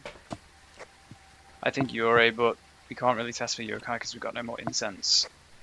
It could also be a Goryo, I guess. Could also be a mare because mares just never do their ability anymore. But it did close the door, so I'm just gonna say Yurei. We go with Yuri. If it wasn't a Yuri, I'd be going Mare because I saw a light switch, but it was well after I turned it on. Alright.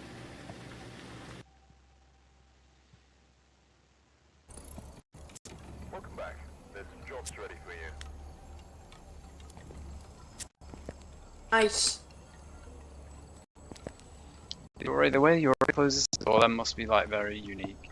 I think it closes the door, and then the sound of the actual latch is like 2 seconds after the door physically closes. Guys, I can play one more, then I gotta go. Alright. Oh, good.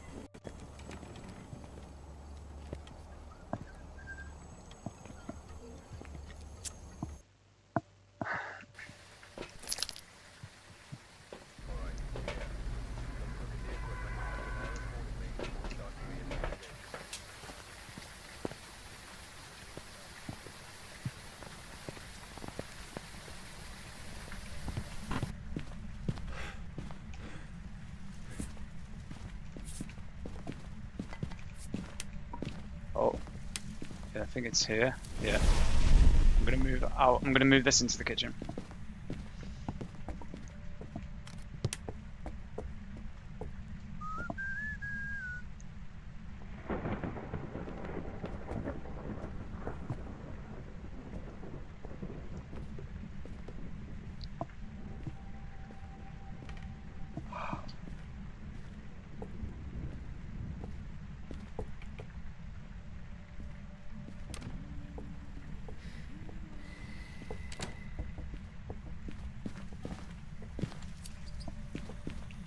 Sure, you got no crucifix protection in that area anymore because it's in the coffee table area.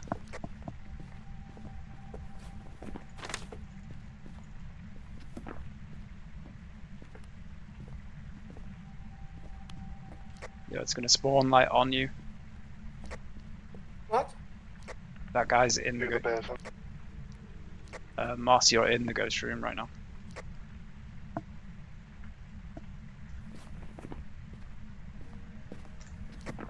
Think he wants to die?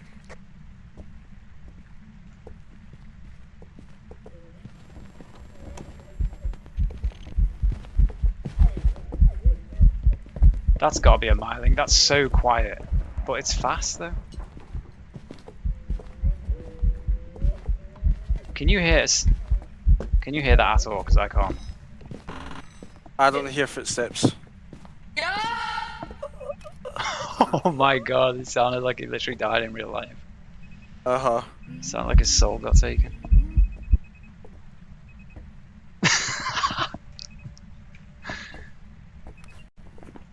I'm willing to just say miling, but I've been scammed by a miling like 6 times No, today. I didn't hear footsteps at all there. Yeah. Not even when they were close. I've had that like 6 times today though, and it's been something like a mare, so we'll see.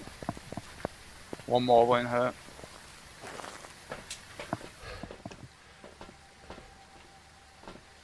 Oh my god! Did Sorry, you hear that? I was in the room because the ghost room because I wanted to get some sound recordings. I only got one. Ah, fair enough. But We can do this parabolic thing, or we can just leave. I can go in and get a parabolic. I don't really care. Alright, 1 sec. Alright, sound.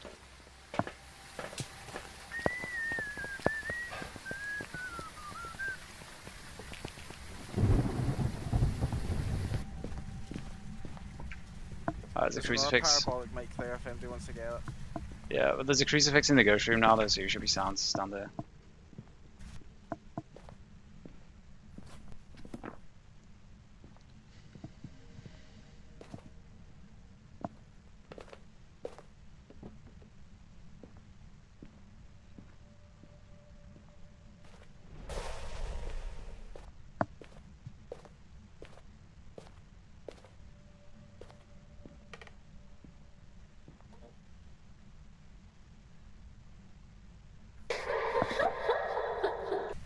Right, got it.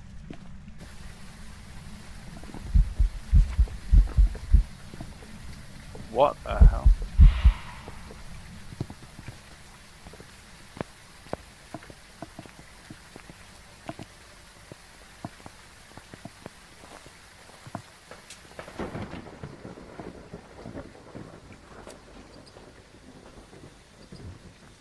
So we're good to go then?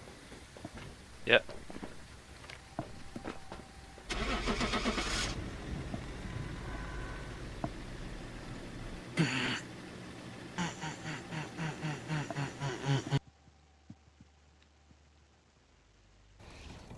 Welcome back. Like prepared Yeah, to job okay. for you. Yeah, I disagree. Disagree with that. Absolute corruption though. Nah, this game is completely bugged after they did an April Fool's update and just broke everything. No footsteps whatsoever. But then again, the speed was weird. It was fast for a minute. Uh-huh. Oh well.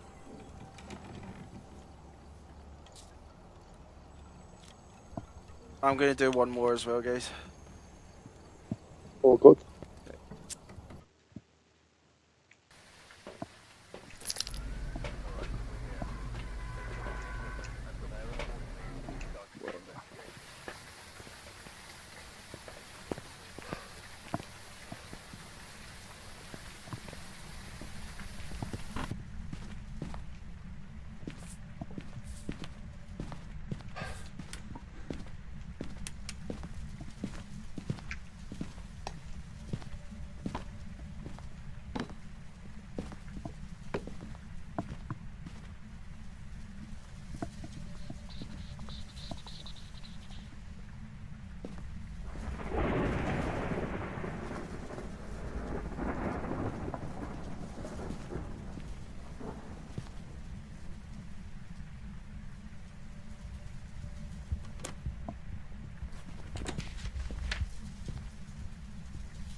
There's no back key.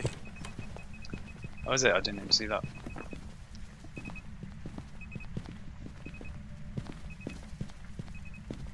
It came up as shapeshift on my video camera while I was videoing, so. Ah, nice. Was it upstairs or downstairs? Where it was came from? It was upstairs.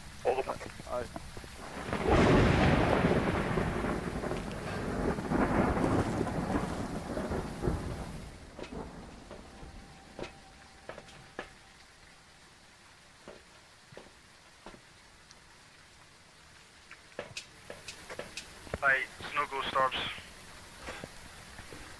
Alright, I'll just chuck a motion sensor in there because we got like 40 seconds till it hunts again anyway.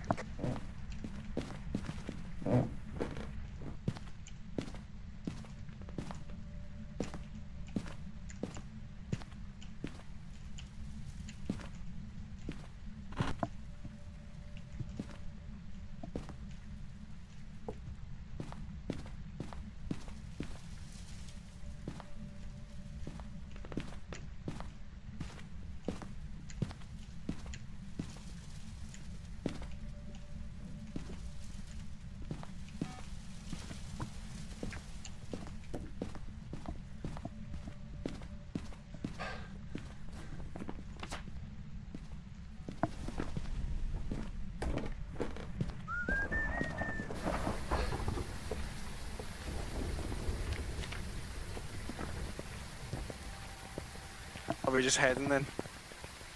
Yeah, might as well.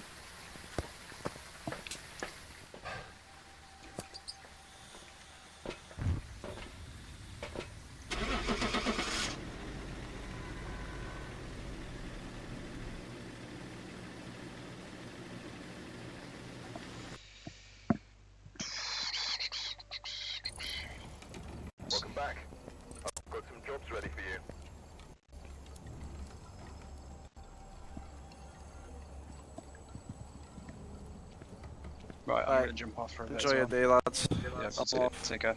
Bye. See you later. I'm gonna jump off as well, bro. I'll probably be back on later. Alright, take care. Good.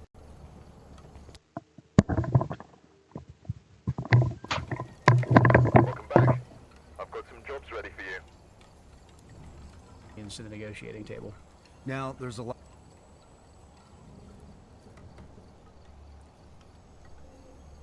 The cartels, but you could only bring 5 movie actors or fictional characters. Who's on your team and why? And, in the most general terms, what's your weapon of choice? And what air support would you want overhead? Wow. Well, I don't, you know, I wouldn't go down that, I wouldn't use that approach. I wouldn't. I'd use, and you know, you've been down there, you've been, and we're going to talk about Colombia. We've both been to Colombia, you know, through with and by, clandestine, especially in, you know, south of the Rio Grande. If you're a gringo and you're seen in some of these places, especially now after Venezuela, you know, they're gonna see you, they're gonna ID you. It's, you know, you're gonna have a really hard time collecting the on the ground intel you need. I don't want to throw a damper on that, so like, if I had the 5, I don't, you know, as soon as you said that, I was going, well, I'd take Larry. I think you just interviewed Larry. You know, I'd take a really good shot. Yeah. Larry would be one of my shooters. And, you know, I probably wouldn't take any Hollywood actors. I wouldn't either. Because, you know, they're just not, again, when you go into a contentious, very sensitive area like that, like counter narcotics, where it's sensitive because, as you know, the narco traffickers are embedded in the local society, and not all of them are the rich cartel kingpins. Some of them are the fruit stands. Yeah, exactly. Side of the road. Exactly. So you start, you know, if some of them are included, collateral damage or whatever, you've just lost the hearts and minds for further ops. You might get one cartel kingpin, but yeah, you're not going to clean up the cartels. So again, my advice would be go low vis, make it a clandestine. We should never say we're even, you know, that mission is ongoing, but the infiltration should be starting right now. Obviously, Spanish speakers are a lot of 7th group guys, a lot of guys who, you know, can blend in down there, would be needed. And I think, you know, it would not be that hard to do some serious damage to them. You don't think it would be? I don't. I think if we had the intel, how do you, when I just go to drones, marking a target, drone it. Yeah. Well, is that what you would do? Well, with the drone, you know, you'd have to know who the guy you're going for and where he's at. And if you got that, yeah, the drone would work. But, you know, again, as soon as you start that, they're going to start looking for the drones. And, you know, we had drones, we had Predators for Bin Laden, and we couldn't find him. We couldn't find Zawahiri. We couldn't, you know, find Mullah Omar and most of their lieutenants we couldn't find. And we had those drones flying all the time. And, you know, a Predator's better than most of the drones that are flying today. Is it really? Yeah. Resolution level, flight time, the whole thing. The little ones, have you seen these new Shield AI drones? Yeah. Yep. It's like 1,200 nautical mile. Yeah. With payload. I can't remember altitude, but it's up there.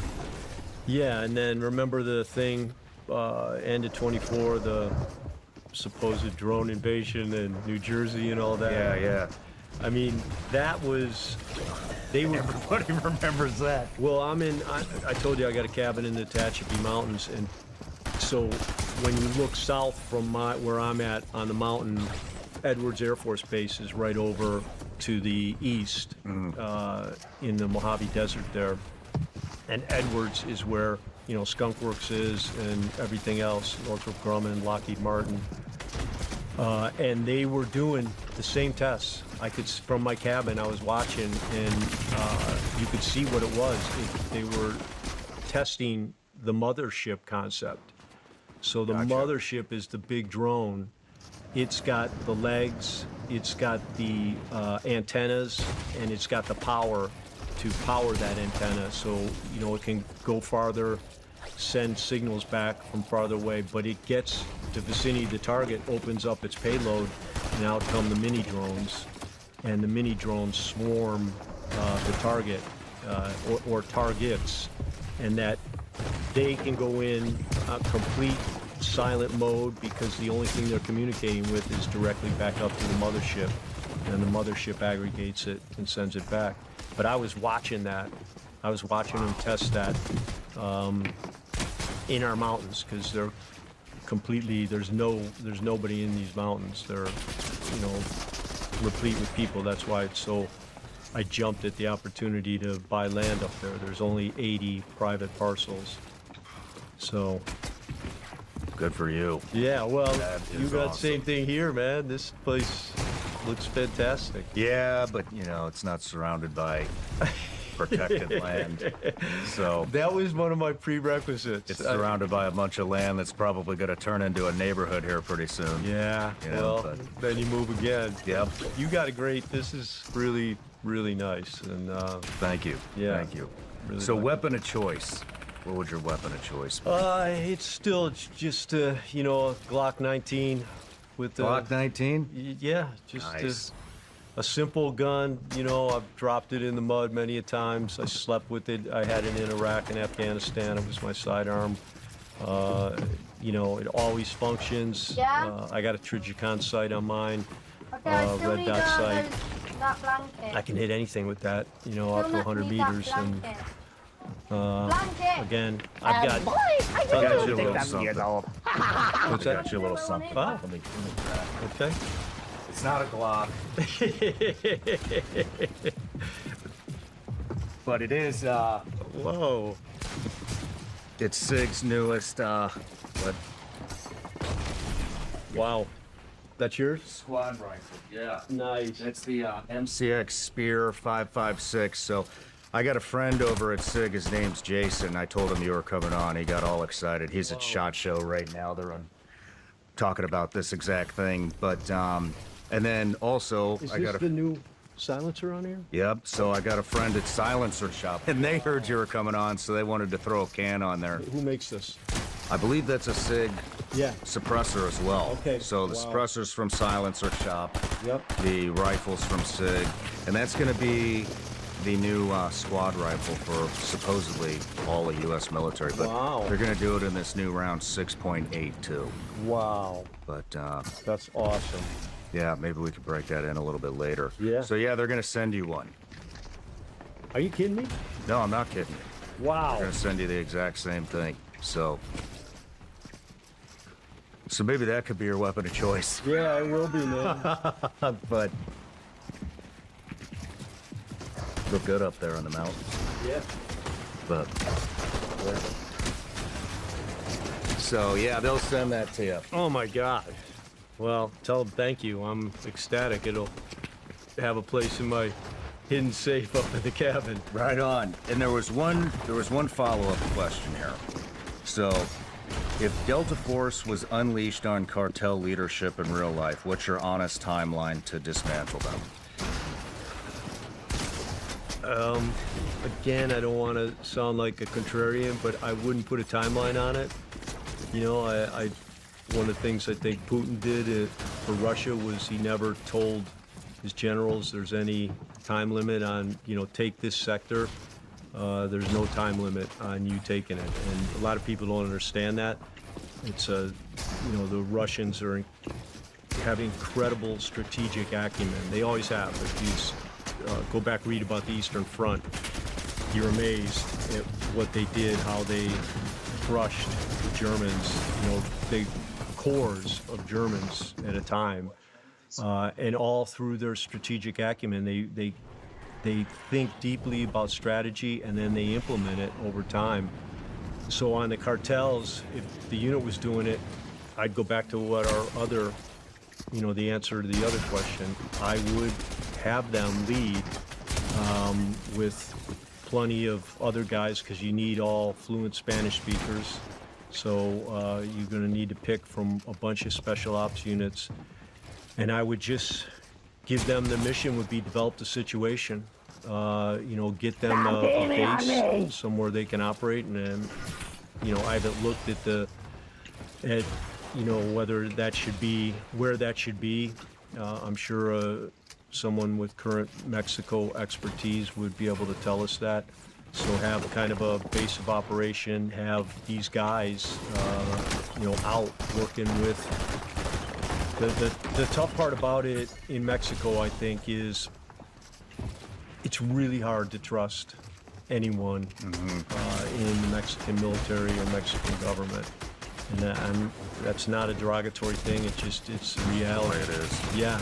And what we said before, same thing. You go in guns blazing, and you're gonna kill that guy at the fruit stand, and who's supporting a family of 6, making $100 a month or something, which is what they pay down there.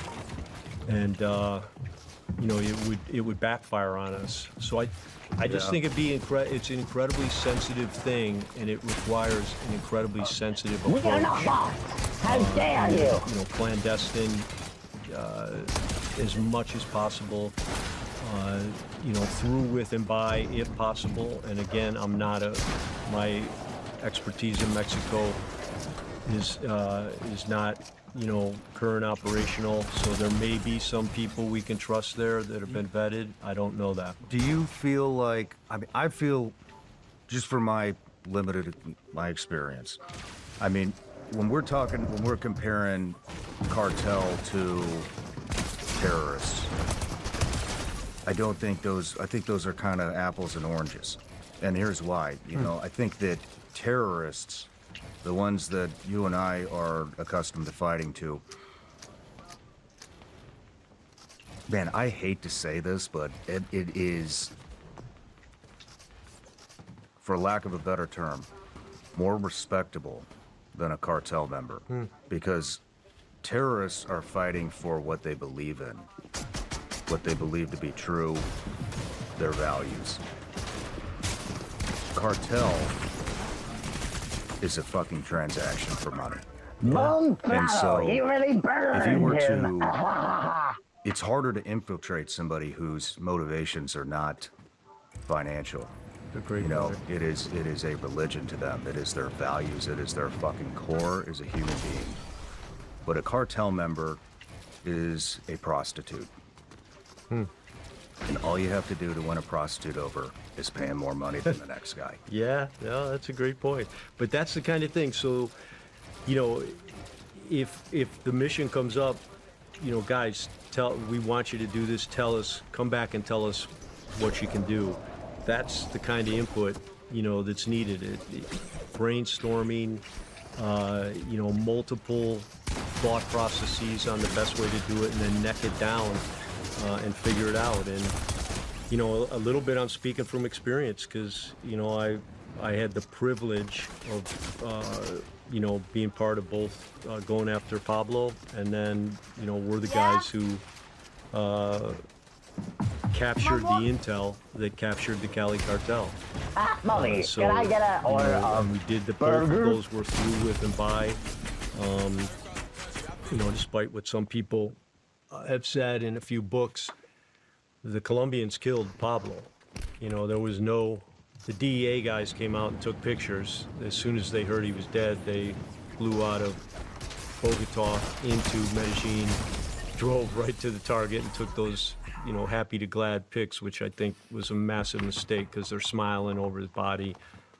And again,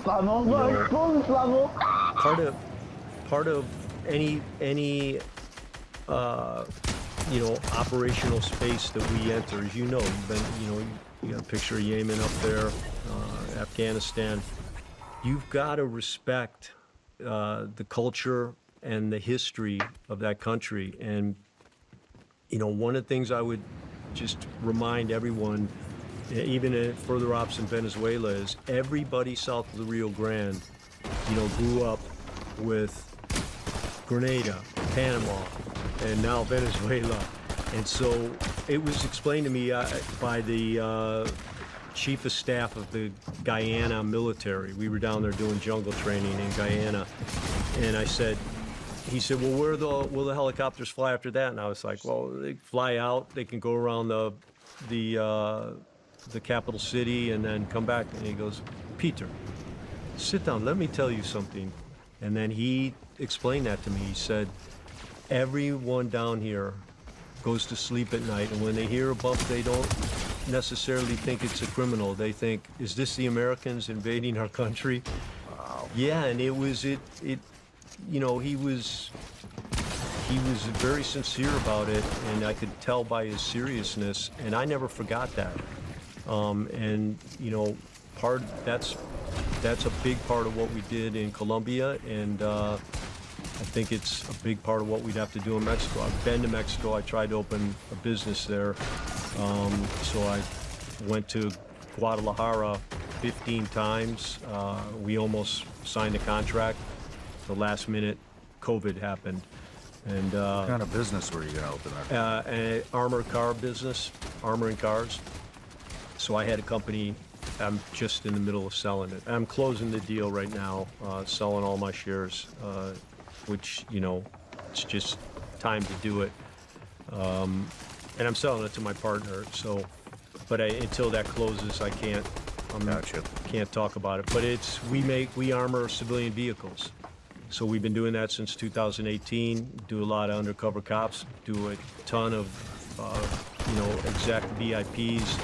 And then a lot of people who just have had threats against them, for about 35 grand, you can put what we call the anti-intrusion package. We'll put B4 levels, so 9mm shotgun. It'll take 5.6 as long as it's not shot point blank 6 feet away from your vehicle. So, when you calculate armor protection, you have to calculate the angle that a bullet's going to hit it at. It's all rated for 6 foot point blank. I think it's called 0 degree obliquity. Perfectly flat. The weapon's perfectly flat at the same tangent level as the side of the vehicle. But as soon as you move off that angle, every caliber round loses its penetration ability on armor. So B4 is really all you need in America. You can do that for 35 grand? 35 to 40 grand, depending on the vehicle. Yep. We do the doors. So if you had, say you had an Escalade, we do all your doors, we do all your windows, and we do your back hatch. With armored panels, so interior armor panels and armored glass on all the windows. We would not do the top. Some people go, I want my roof done, and I'm saying, I always ask, what's the threat? And so if a trained sniper is after you, you might want to do the roof, but same thing on the roof. If you explain to people that unless the guy is on a highway overpass, shooting at your roof is really hard to hit someone in the car, to hit the roof. And when everything, there's a cost benefit to armoring every part of your vehicle. So you armor the top part of your vehicle. Now you are going to affect the drivability, the physics of that vehicle. You're going to make it a little more top heavy, a lot more if you go B6, which is 7.62. That's what, we had in Afghanistan. Any embassy has B6 armor. What vehicle would you recommend? All American SUVs are the best vehicles to armor. They have the most room in the doors, the least amount of superfluous crap, electric stuff. Like German vehicles are much harder to armor. What about a Toyota LC? They're fantastic to armor too. They probably last the longest. Yep. So we actually do a lot of Tacomas. The Tacoma Pros, because people want a less conspicuous vehicle, but also, and when people ask me, I tell them always, if it's an armored vehicle, you might as well go four-wheel drive, because you know, the number one protection is not your armor. It's that accelerator, that brake, that steering wheel. You know, you drive into an ambush, your first reaction, your first course of action is drive out of the ambush. So, what's the name of this company? Can I Who's ask? these, Pierce Warrior? It's there's a website. You can still, the website's still up. I'm still on the top of it as CEO, but that's getting switched over too. And yeah, my partner will still. If you want a vehicle armored, I can still get your vehicle armored. And this guy's a craftsman. He's been in the coach business. You know, that's what these companies used to be called. He was Quality Coach Works for 30 years. He's, you know, he's our age. He's in his 50s. He's late 50s, but he's a great guy, total craftsman. And you know, when we started the company, we started it saying, okay, what's our strong warrior? You are strong. What part of this company is going to make us, is going to be our competitive advantage? And my input was, let's make it trust. Let's make it, you can trust us to put, you know, real armor and attach it the right way, and then stand by it. If something happens, a panel comes loose, or you think something's wrong, we'll fix it for free. And we do that. And our shop is in Ontario, California, right outside the Ontario airport. But we do vehicles from all over the world, all over the country. That's why I wanted to move to Mexico. It's way cheaper. We were also going to move to Nevada, but again, COVID. 35 grand for an armored vehicle is pretty damn affordable, Yeah. if you have my opinion. Yep. But or to armor a vehicle, not for the whole thing. Right. But wow, that's. You should have come on here before you negotiated that deal. I'll tell you that much. Yeah. But you ready to get into the interview? Sure. Perfect. Let me give you an introduction here. Okay. Pete Blaber. Colonel Pete Blaber retired. He commanded at every level of 1st Special Forces Operational Detachment Delta, including interim commander during the Iraq invasion. A combat veteran with operational experience across major U.S. conflicts, including operations in Panama, Colombia, Somalia, the Balkans, Afghanistan, and Iraq. Pretty much everything. The author of the best-selling books, The Mission, The Men in Me, The Common Sense Way, and The Common Sense Leadership, and Common Sense Leadership Matters. And most importantly, you're a Christian. Welcome to the show. Appreciate it. Thank you. Great to be here, Sean. It's an honor to have you. Thank you.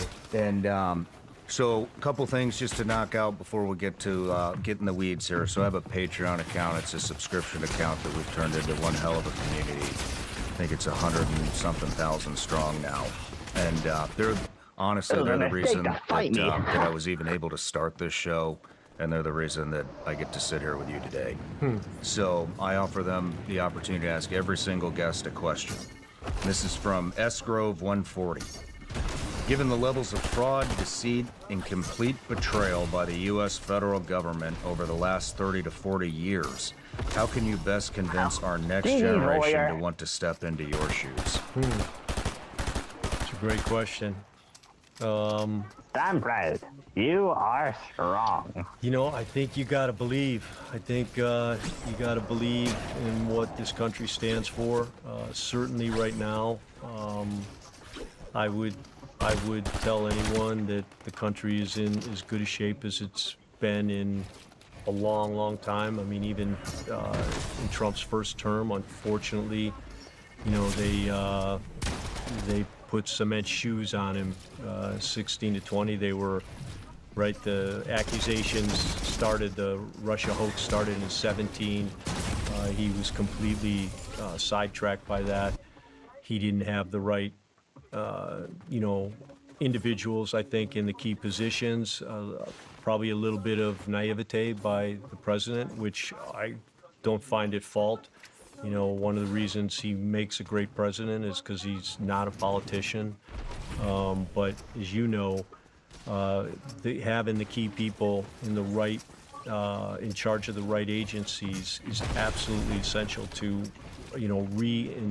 reestablishing that trust. You were slain real by the trust. by the warrior of tongue. And I think we said it earlier. What is that?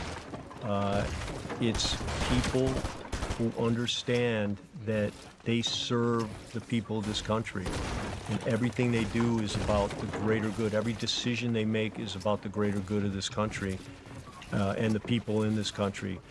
We've had a great military this whole time. We've had incredible economic power, but none of that does any good if we don't have the right leader in charge, and that right leader has to be someone who's guided by logic and common sense and faith and patriotism. And if they're not, we got the wrong person leading the country. But like I said earlier, I think we have the right person. You don't even have to agree with everything President Trump does, but certainly if you look at what he's doing and listen to what he's saying, he's all about the people. He just announced this thing and I didn't even fathom this until he announced it the other day, that he's going to end the requirement for seniors, anyone who owns their own house outright, that they should not have to pay property taxes anymore on it. So, we have all these retirees now who own their homes, and like if you live where I live in California, just pick a number. If your house is worth $1 million, you're paying around $13,000 bucks a year for that house, and for a retiree, that's an incredible amount of money.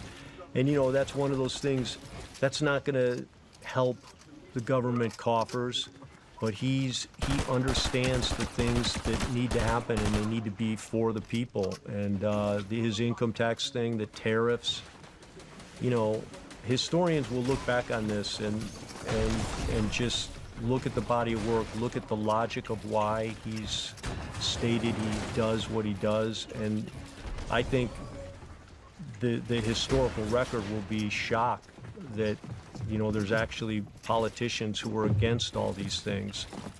Gavin Newsom has said that he will not allow the no tax on tips in California. Yeah, you just told me that. He did? You just told me Oh, that. yeah. So it's like, no, you told me he was here, but I mean, how stupid is that? It's not going to save it's not going to even be a drop in the California coffers, but it just shows you there's no principle in his head that says do what's in the best interest of the people of California. He's wired to do what's in the best interest of himself, and that's one of the definitions of a toxic leader, and that's what happened to Pat Tillman and his platoon in Afghanistan. That's toxic leadership. MDC Common sense Siphon, leadership can you matters, turn off toxic that leadership horrible music and destroys. turn on something better, and please? if you just look at I enjoyed your the last other 5 Ice years, Spice rap. that, the toxic Thank you, leadership we 6-7. lived under for 4 years, being lectured, being told, don't go protesting, we have the F-16s, we have all the guns. I mean, when he first said that, I was just like, no value-based person, no patriot in this country has ever once walked around and gone, man, we really need a civil war. That whole thing has come up from the left out of their desperation. And I answered some Patreon questions out there, and that was one of the questions. It's on everybody's mind. It I is. know that. It is, but my thing is, it won't be a civil war. I'd call it a civil grenada. It'll be about 10 hours long, and it'll be over with. There's no civil war that the left can win in America. There's too many freedom-loving, God-fearing patriots in this country, and although we haven't had a voice for many years, we have one now, and I think people would do the right thing, and anyone who would try to start a civil war would regret it very quickly. If you've ever hired somebody like I'm in the middle of doing right now, you know this can be extremely overwhelming. You put a job posting out, and the next thing you know, you have 2,000 resumes, all wanting to be the next producer. Well, if you're hiring, here's the good news. You can now review all these resumes and applicants faster thanks to ZipRecruiter. ZipRecruiter has a new feature that instantly shows you the most interested, quality candidates first. And today, you can try it for free at ZipRecruiter.com/SRS. What I really like is it cuts through the noise. Their matching technology brings the right people to you faster, and with this new feature, candidates who are actually interested rise to the top. You're not wasting time guessing, you're getting straight to the people who want the job. And you even get a better sense of who they are because candidates can tell you in their own words why they're interested. Cut through the standard and get to the standouts with ZipRecruiter. 4 out of 5 employers who post on ZipRecruiter get a quality candidate within the first day. And now you can try it for free at ZipRecruiter.com/SRS. That's ZipRecruiter.com/SRS. Meet your match on ZipRecruiter. Yeah, I don't argue with you on that. I think that there are 3 sides to that war. I think there's the left, the right, and the government. But that's the way. The shadow government, or what? I don't know what you call it anymore. But I can tell you this: I don't think that very many people up there have our best interest, and I think that's becoming more and more apparent every single day. But anyways, I got something else for you too. All right. Love it. Say, Vigilance League gummy bears, made in the USA. Okay. Legal in all 50 states. Not that it matters in California, but just candy. Just candy. Yep, you gotta be careful of the gummies you take in California.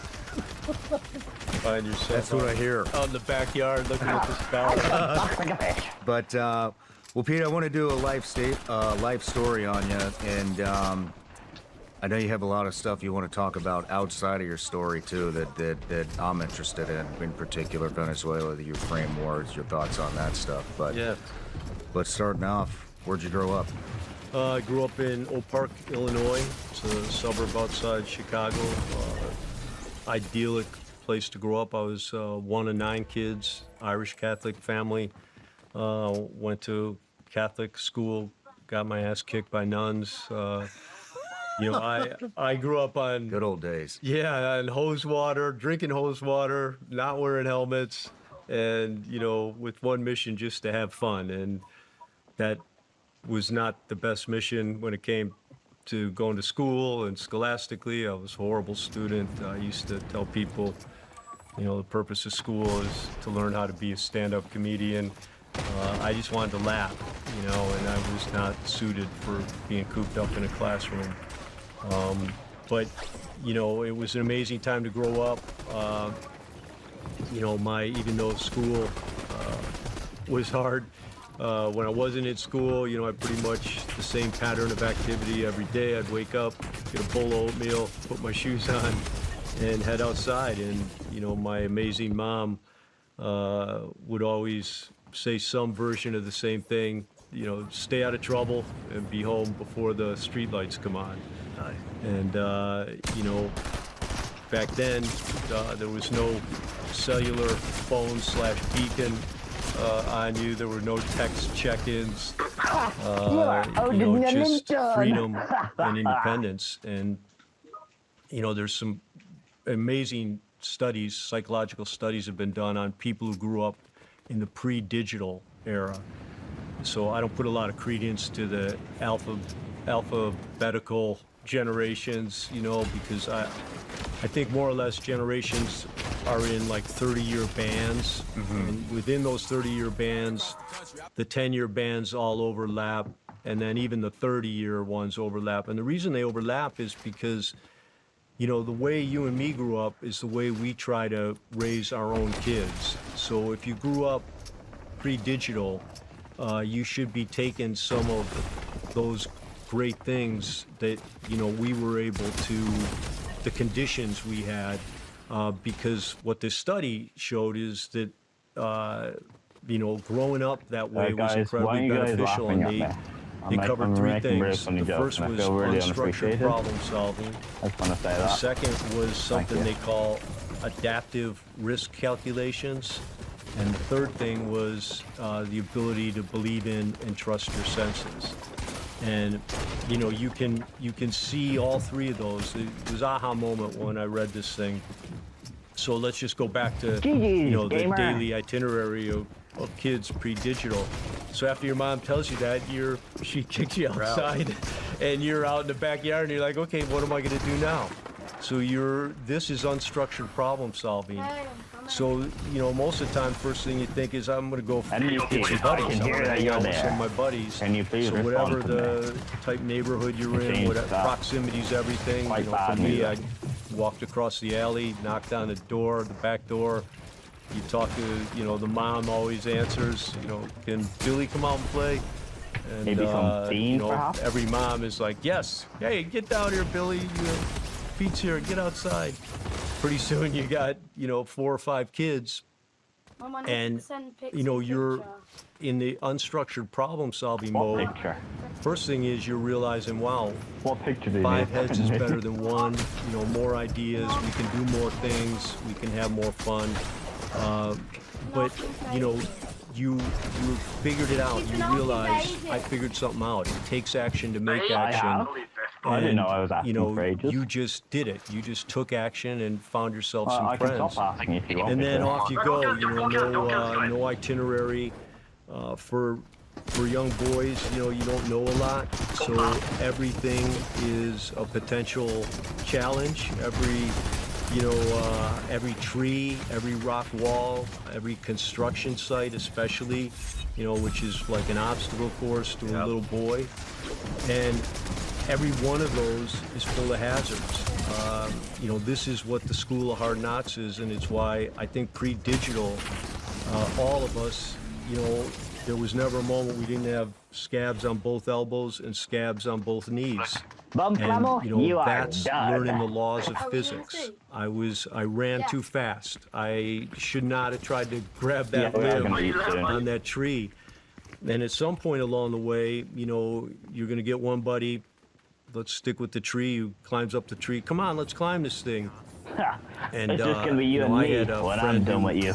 was an amazing climber, incredible strength of body weight, and you know, grip strength.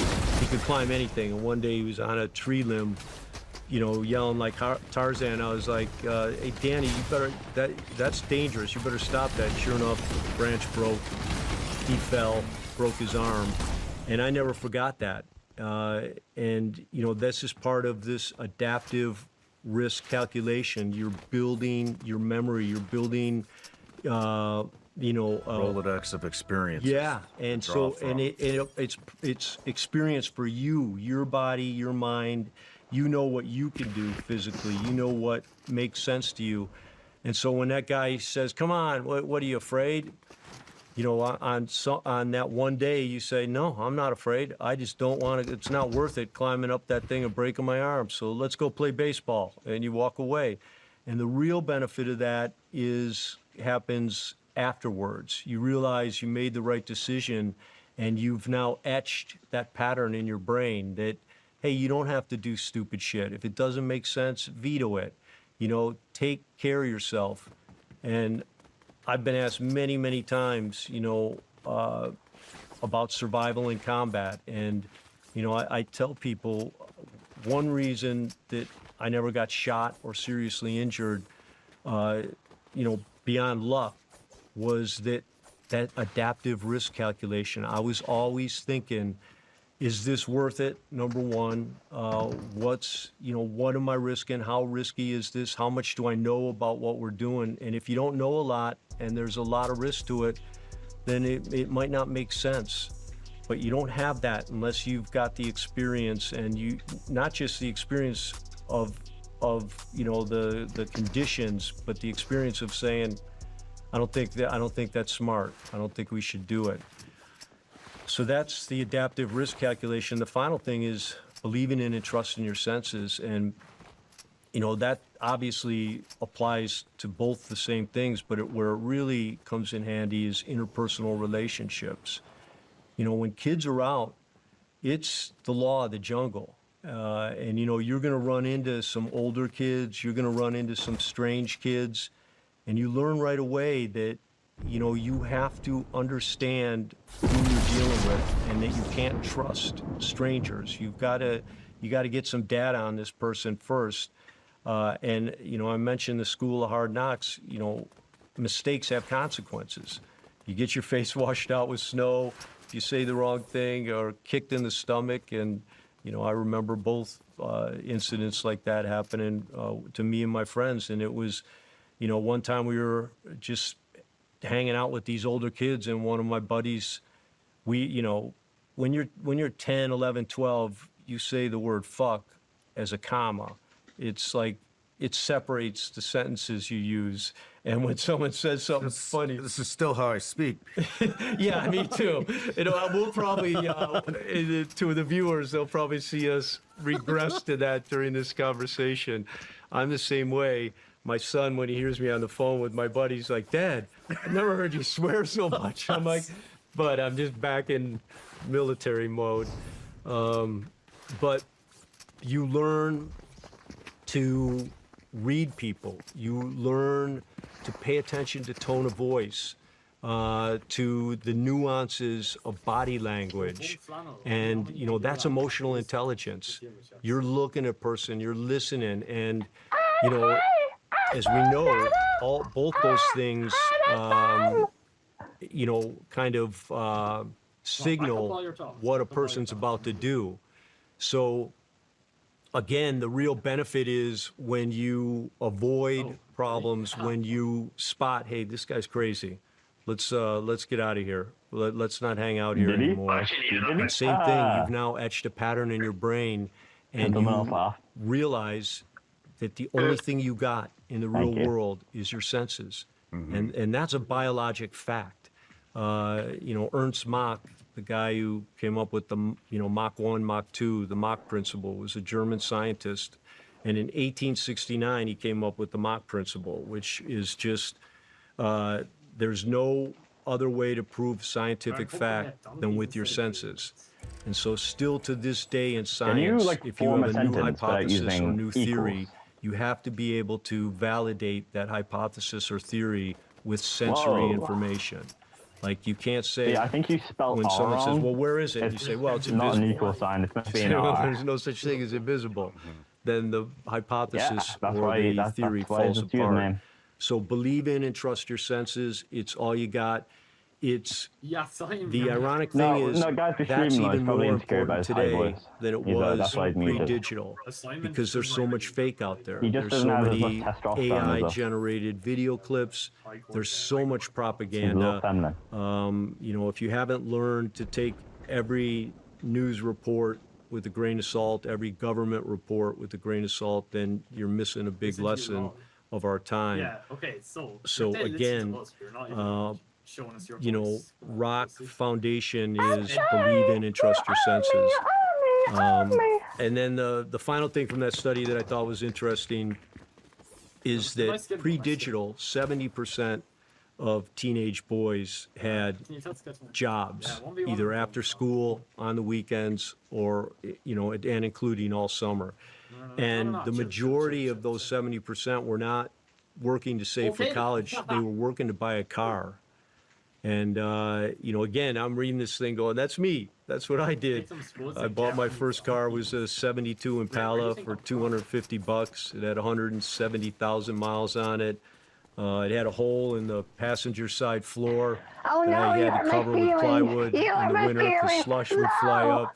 My mom wouldn't even get in it. But that thing ran like a champ, and I kept it and used it all through college. Drove down to my college and back. Right on, man. Yeah, so again, you know, to sum up, the point of all that is not to sit around and wax poetic and say, oh, those were the good old days. There's no such thing as good old days. The world's always changing, society, culture, technology.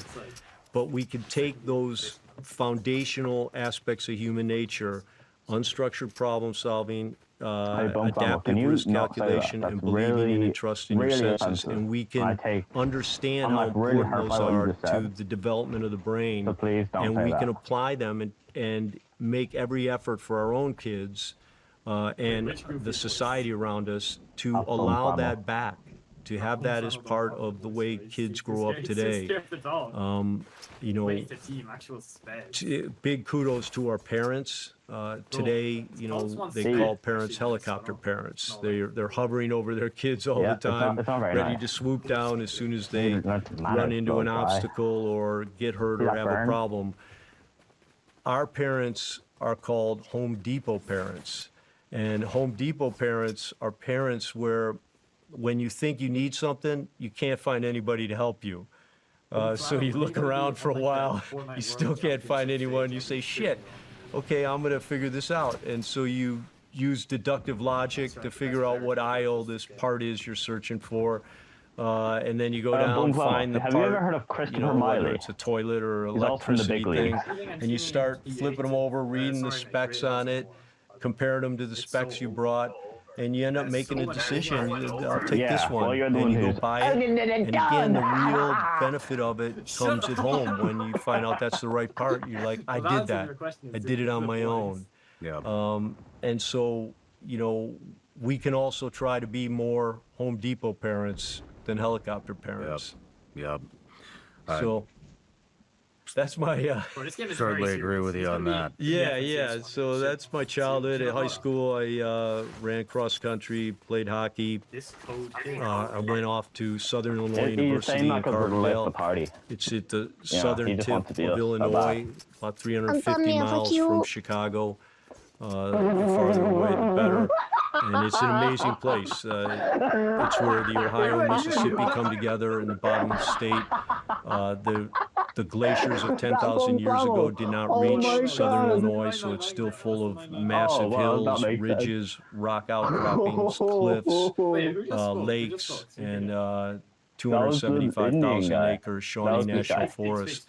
And when I went down there and saw that, I was like, I'm going to, this is the school I'm going to. Wow. And I didn't even tour the campus. Yeah. I went there for the, the wilderness. And, pretty much every weekend I was in college, I was out hiking in places like Panther's Den and Devil's Kitchen.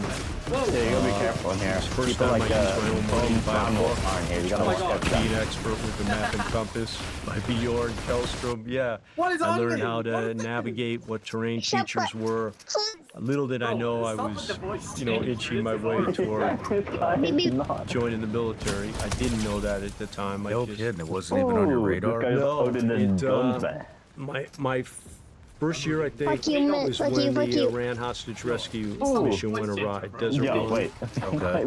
And that had an incredible effect on me because, 8 guys died in Desert Run trying to save the American hostages in Tehran. I think there was like 400 of them. It was a lot. Are you from a very it had a huge race? effect on me because it was the first time I ever stopped to think about how good I had it and what an amazing life I had in America specifically. I was just a freshman in college, so 18, 19, something like that. Wow, you thought that? Yeah, I feel like nobody feels like that anymore. Nobody takes the time, to appreciate it. Yeah, well, you might be pointing out, I agree with you, and maybe it's because, look, can you imagine anyone kneeling for the national anthem when we were growing up, or disparaging, people who served? I remember as a kid hearing about the way they treated Vietnam veterans and, being completely disgusted by that. But I think, it was a more patriotic time. We hadn't had a full portion of the country who, no swearing, guys. did nothing but criticize our freedom and criticize our forefathers, tearing down statues. I was a marathon runner and triathlete at the time, and I'd go on long runs in the hills of southern Illinois, and on one of those runs I decided, I need to pay something back to the country. and the way I'm gonna do it is join the military, and I want to be in the units that do the toughest missions. I want to, make sure that Desert One never happens again, that we don't have a tragedy like that on the world stage on an important mission. And, I was super naive at the time. I went to a recruiter and I said, I want to join the military and I'd like to be part of Delta Force. And the first one said that right off the bat. Yeah, because they were at Desert One. And, I didn't know they were a secret or anything. And, we miss you, baby. This is the Come first on, recruiter. How did you? So you heard about Delta Force from Tehran? Yeah. That was in the media. Yep. Wow. And he said, look, let me tell you something.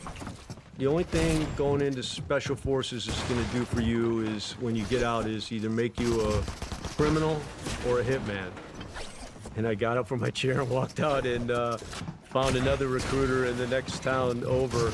And this guy was great. I still remember his name, Terry Story. And he was like, what do you want to do? What do you want to do? And I told him, and he goes, okay, you can't do that.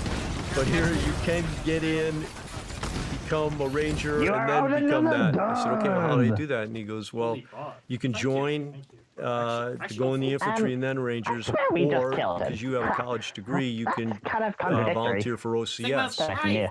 The only catch is if you don't make it through OCS, you're going to be a PFC and they're going to put you wherever they want to put you. So I signed up an OCS contract, and again, I freeze that moment in time because it's happened literally millions of times since 1776. It's, our grandfathers did it after Pearl Harbor, and all these great soldiers who joined after 9/11. Same thing, Pat Tillman joined, the day after 9/11, he decided to join the military, to leave the Arizona Cardinals and join the military. So this process has been happening, and it's important for us as veterans to say it out loud and be consciously aware of it, because these patriots are our country's greatest natural resource, and we have to treat them that way. We have to treat their lives that way. This is a fixed amount of individuals like this. They're not a never-ending flow. So these are a special part of this country, and these young men join with a lot of naivete, but they're joining. They're agreeing to sacrifice their lives and their livelihoods to serve and protect our great nation and the freedoms that our nation involves. And in so doing, they enter a contract with the government, and that contract is sacrosanct. All those patriots ask for is that the government uses common sense on when and where they're going to employ them, and provide them with common sense leaders who will make good decisions and solve complex problems so they can succeed when they're employed. And, I say it's important because when you find out like how the Ukraine war started, a bunch of Ivy League, State Department, CIA people concocted that thing, made bad decision, senseless decision after senseless decision after senseless decision. And, can you elaborate? I mean, we have this entire portion towards the end of the interview, but we'll crank it out right now. So the Ukraine war was started by... You say this is the biggest propaganda war of all time. Yes, it should be called the propaganda war. The fighting's real. Everything we've been told about it is basically a lie. And every piece of history that shows it's a lie has been either kicked under the rug or lied about too. So how the war started? The war started when the Obama administration, I don't say U.S., because the Ukraine war could not have started with any other administration, because it couldn't have started without the press as part of the group that was going to provide cover for starting it. And they were all in on the start of the Ukraine war. But the U.S. Obama administration, Victoria Nuland, Jake Sullivan, John O'Brien, and Joe Biden. Joe Biden had one job. You can look in his archives as vice president. It was his one job was Ukraine, and Joe Biden and Jake Sullivan, his deputy, were the architects of the start of the war. And the way it started was the State Department and CIA non-elected officials, along with their counterparts in the EU, Ukrainian politicians, and George Soros's Open Society Foundation, along with the neo-Nazi ultranationalists, created the fake Maidan protests. You can still go online. I checked before I came. Videos are still there, 2014, 15. Look at Maidan protests. You'll see brand new GP mediums in the background. You'll see them serving soup. You'll notice that everyone has these same orange hard hats on, distributed to them. The weapons, you'll see weapons, the same common weapons being held by the ultranationalist neo-Nazis. And then there are interviews. There's BBC and German TV interviews with Ukrainian protesters, and in one of them, all the guy does is ask, "Why are you protesting?" And every single individual that they question says the same thing: "I'm here because they told me to be here, and I'm getting paid."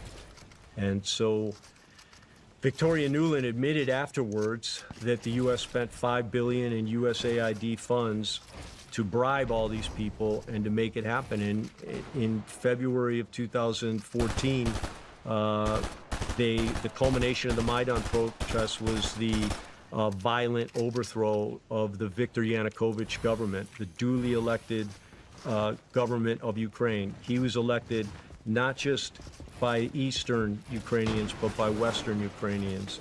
And his election was validated by the UN, but for some reason, they decided we got to overthrow him. And the plan, and this is where this senseless decision-making comes from, and this is all in cables. It's in State Department, CIA cables, and in... Just for the audience, cables are basically secure emails. Yes, good description. It's all in those. They believed that by overthrowing Yanukovych, installing their Ukrainian puppet politicians, and then starting a ethnic war in eastern Ukraine, which is populated by almost 100% ethnic Russians, that by doing that, this would cause so much unrest in Russia that the Russian people would rise up and overthrow Putin. That was the plan. And, you know, when you read that, when you read the cables, when you see that, it's like these, you know, Ivy League, never been in a war, never been in anything real in their life. It's like they were like kids playing with matches. Completely unaware of the potential unintended consequences of throwing those matches into a pile of leaves or into something soaked in gas. And what happened afterwards is a classic law of unintended consequences. They had no plan for after they overthrew the government, and in the power vacuum, because they had no plan, the neo-Nazis took over the Ukrainian government. They had no contingency plans? No contingencies. And that's why Crimea caught them so by surprise. So you also online, you can go on any of your favorite search engines and just look up Victoria Nuland, Gregory Pyatt. He was the ambassador. She was the head of State Department for the overthrow. Their phone call was intercepted by the Russians and then published on YouTube. Initially, it's on all search engines now. Their phone call is them talking about which Ukrainian politicians that they controlled would be the next prime minister. And this is before the violent overthrow. It's like 2 weeks before. So they're on record talking about who to install in the new government. So it's not a theory. There's a massive trail of evidence that shows exactly what happened, to include open source intelligence, the videotapes that show what's about to happen.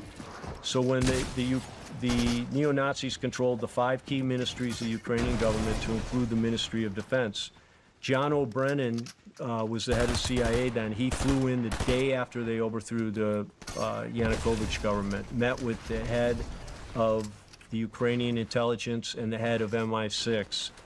And the very next day, they began the ethnic war on eastern Ukraine, which was really one of the most horrific humanitarian violations in modern history. They just began shelling the civilian areas with artillery and mortars. And again, it's all on video. You can see grandmothers crying in the streets with dead, spouses and dead children, and saying, why is our own country doing this to us? Why is our own government doing this to us? The eastern Ukrainian oblasts that have since voted for independence and autonomy, then independence and reunification with Russia, so Crimea, Donetsk, and Luhansk, all 3 of them would have stayed in Ukraine, but they had no choice. Ethnic cleansing began, and between 2014 and 2021, 14,000 ethnic Russian civilians were killed in eastern Ukraine, most of them by artillery, mortar, and drone attacks. And wow, all the hospitals, yeah, horrific. The ethnic Russians petitioned to the UN to come in and investigate, begged for the UN to investigate. They wouldn't do it. We should have, as the U.S., if Trump always says, if I had been president, this wouldn't have happened. But any objective president, this was grounds for sending forces in. This was worse than Bosnia, worse than Rwanda, any of those places. We should have sent people in to stop it, but no one would do that. And the killing just continued, as well as the cover-up. Most Western Ukrainians still to this day believe what the propaganda said happened, that Maidan protest was an organic protest, that Yanukovych fled because of his corruption. He knew he was going to get busted. He fled the country. And then they say that Putin invaded Ukraine, and he did not. So I told you 14,000 dead. Crimea was the first in May of 2014. They knew what was happening. They instantly voted for independence. And in the vote, I think 89% of people voted, and of the population voted, and something like 85% voted to secede from Ukraine. Shit. Yeah, and Russia, the part of Crimea that's so important is the Sevastopol naval base. It's Russia's only warm water naval base. They had a contract with Ukraine to keep that till 2045.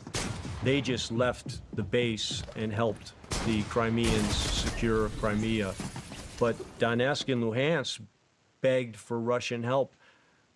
Putin demurred. He was incredibly conscientious about not pissing off NATO, if you can believe that, because NATO is, actively working to undermine him, and he's not helping these ethnic Russians because he doesn't want it to look like, he's invading or that he's provoking NATO. So they set their own elections up in the summer of 2014, and the same results. 80+% voted and 80% voted for independence. So why is that important? Because today, when you hear people say, why would we give the Donbass basin back to Russia? They invaded. Well, you're not giving Donbass back to Russia. Donbass, Dun stands for coal, Bass stands for basin. So Donbass is the coal basin. And within it is Luhansk and Donetsk oblasts, or provinces. And both of those voted for independence. They had no other choice. After all the killing, in 2015, the president, the newly installed president of Ukraine, outlawed the Russian language, outlawed the Ukrainian Orthodox Church, which is like the sister to the Russian Orthodox Church. The Orthodox Church was founded in Kyiv. Russia considers Kyiv the holiest of holy cities. It's like Jerusalem to them. That's why they've been so circumspect on the bombing of Kyiv, because it's a holy city. But the Ukrainians forfeited any right to eastern Ukraine when they started killing them, when they took away all their basic human rights: life, liberty, pursuit of happiness. You can't practice religion, you can't speak your language. He stopped the pensions of all. What the hell are you supposed to speak? Yeah, exactly. Sign language. I mean, if you read the UN Charter on Human Rights, all those things are like the staples. And if you violate those, the UN Charter more or less says the country has a right to, for self-governance, to break away from whoever is doing that to it. So it's, again, clear-cut case. It's not theory. And then on the invasion, I liken what Russia did to, think of it this way. You can technically call it an invasion. Just like if you're walking down the street and you come up to a vestibule and see your buddy getting mugged inside the vestibule, but on the door to the vestibule of the building it says no trespassing.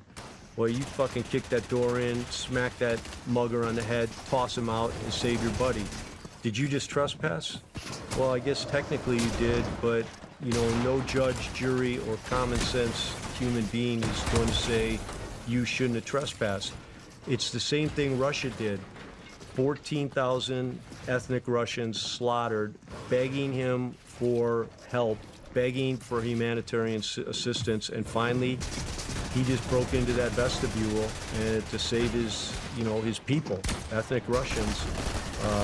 And so calling him the invader, calling him the instigator, or Russia, just doesn't hold any water. It doesn't make sense as long as you cut through the propaganda. And that's kind of why I got involved. I've been to Kyiv, I've been to Ukraine. I love Ukraine. I love the Ukrainian people. I've never been to Russia, would love to go there. And I have buddies. I have a buddy in the State Department, two buddies in the agency, and a buddy who's over there as a long-term contractor. And they, one night, said, hey, let's call Pete and tell him this stuff and find out what he thinks we should do. And so they didn't call me. They just called and set up a meeting. We met at LAX, outside LAX, and they told me everything. And I was like, holy shit. Now, every one of these guys is still active. And, one reason they came to me was, can you get the word out? And I was like, yeah, I've got a duty to get the word out. Right now, we're at about 1.25 million Ukrainian soldiers have been killed. So back to... That many? Yep. 1.25 million? Yep. The Ukrainian mods database was hacked about 4 months ago, and the number they had then was 1.2. I'm giving them benefit of doubt. They've been losing about 1,000 men a day, every day of 2025. Wow. So it's incredible numbers.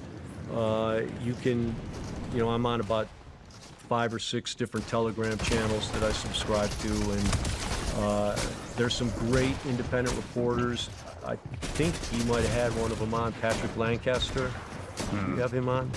Okay, maybe he's on Tucker or something. I probably shouldn't have brought that up. But all good. Yeah, so we should look into it. Yeah, he's an independent reporter. He's been over there from the beginning, and the first thing that strikes you when you watch one of his reports is, where the fuck is the press? Why is there no mainstream global media press coverage of the Ukraine war? Why have we not seen a single... Remember, they forced the U.S. military to embed them in Iraq, Afghanistan, and demanded it because... Not because they wanted to cover it, because that's the quickest formula for getting a Pulitzer Prize and getting, looked on favorably as a journalist. But from the beginning, the question has to be, why is there no coverage of the Ukraine war? And I'll tell you why there's none. Because if they cover it, they'll expose the propaganda stories that are happening. And the first way is the entire war has been fought in eastern Ukraine. So every city that gets taken by the Russians in eastern Ukraine, they're the liberators, and the people come out celebrating when the Russians come in and telling them about the hell they've been living through with the Ukrainian army occupying their town. These are ethnic Russians. The whole battlefield, all these flattened towns, all the infrastructure, that's eastern Ukraine. That's where these people live. That's Donetsk, Luhansk, and of course Crimea has Odessa right next to it. So it's been hit too, but you know. When was this meeting? When was what? The meeting. That I went to was right before 2022, right before the war started. Oh, so this was a while ago. Yep. And then we've stayed, they feed me stuff all along. I get new stuff. They'll call me up and go, this is total bullshit. There's been fake massacres that were blamed on Russia. They're so fake, they're a joke. And this is, again, why you see there's no Western press coverage. You know, people who were supposedly shot by Russians laying in the mud with their hands tied behind their back, but their hands are tied with pristine white ties. And then when this brave French reporter, who was actually one of the only ones who went and visited the massacre site, he saw the Ukrainian intelligence people pulling cadavers out of frozen trucks, laying them on the ground, tying their hands together. And he's testified on that numerous times. Same thing, his life's been threatened. He's been censored in France. But he's, there's two of them, actually two French reporters, independent of each other, who reported the same thing. And then the war itself, massive lies about the progress of the war, about the casualties. You know, even President Trump was duped because his initial advisors to Ukraine were you know, the one guy he had was an ex-general. His daughter ran a NGO in Ukraine. And so when he was in Ukraine, he was paying his daughter's NGO to take him around and provide security for him. How can a guy whose family is making money from the war be taken seriously in trying to stop the war? And he was feeding President Trump, you know, propaganda information. So initially, you know, President Trump was saying, hey, Russia's lost all these men, you know, really bad, million men. Well, they haven't. They've lost probably about a tenth of what Ukraine has lost. Yeah. Yep. And Russia, remember I talked about their strategic acumen? From the beginning, they saw this is a war of attrition. And all these ex-generals who are now paid influencers, of course, they can't understand that. And so one of the things you heard year after, you know, 22, 23, 24, you know, look at Russia. They're so weak. They've only moved, you know, 50 kilometers in the last 3 years. Well, they finish that sentence and then they say, and the reason we got to keep fighting is because they're getting ready to take over all of Europe. So, I mean, they contradict themselves with their propaganda. They're not, you're saying they're not strong enough and formidable enough to even take terrain in Ukraine, yet they're going to take all of Europe, which they're not. There's not a single statement from Putin or anyone else, intercepted or not, that says they have any designs on Europe. And of course, thank goodness for Tulsi Gabbard. She just released, she did a press conference just about a month ago and released, said, hey, we've already provided this to Congress. There is zero evidence nor zero indications that Russia has any intention to invade Europe, or that it would never make sense for Ukraine to invade Europe. So that's been put to rest, but the propaganda continues. The influencers continue to repeat it on, you know, the global mainstream media. And people without the truth continue to buy into it. Man, which means everybody's repeating it. Yeah. So all these guys are Holy dying, man. and they're just and people are going, keep the war going. You can't let it stop. And they're taking their time on these peace negotiations. Again, historians will look at this and it'll really shine a positive light on Trump, because he's the only guy who has said from the beginning, we have to stop the war. We have to stop the killing. And he used to say that every time he talked. He talks about it so much now. He doesn't anymore, but he used to start, and that is the start point. And back to that, as veterans, we understand that. We understand that sacrosanct contract that a patriot makes with his government. And so even though these are, Russian and Ukrainian military, I think as, veterans, we share, a responsibility for each other worldwide. And this is just senseless killing.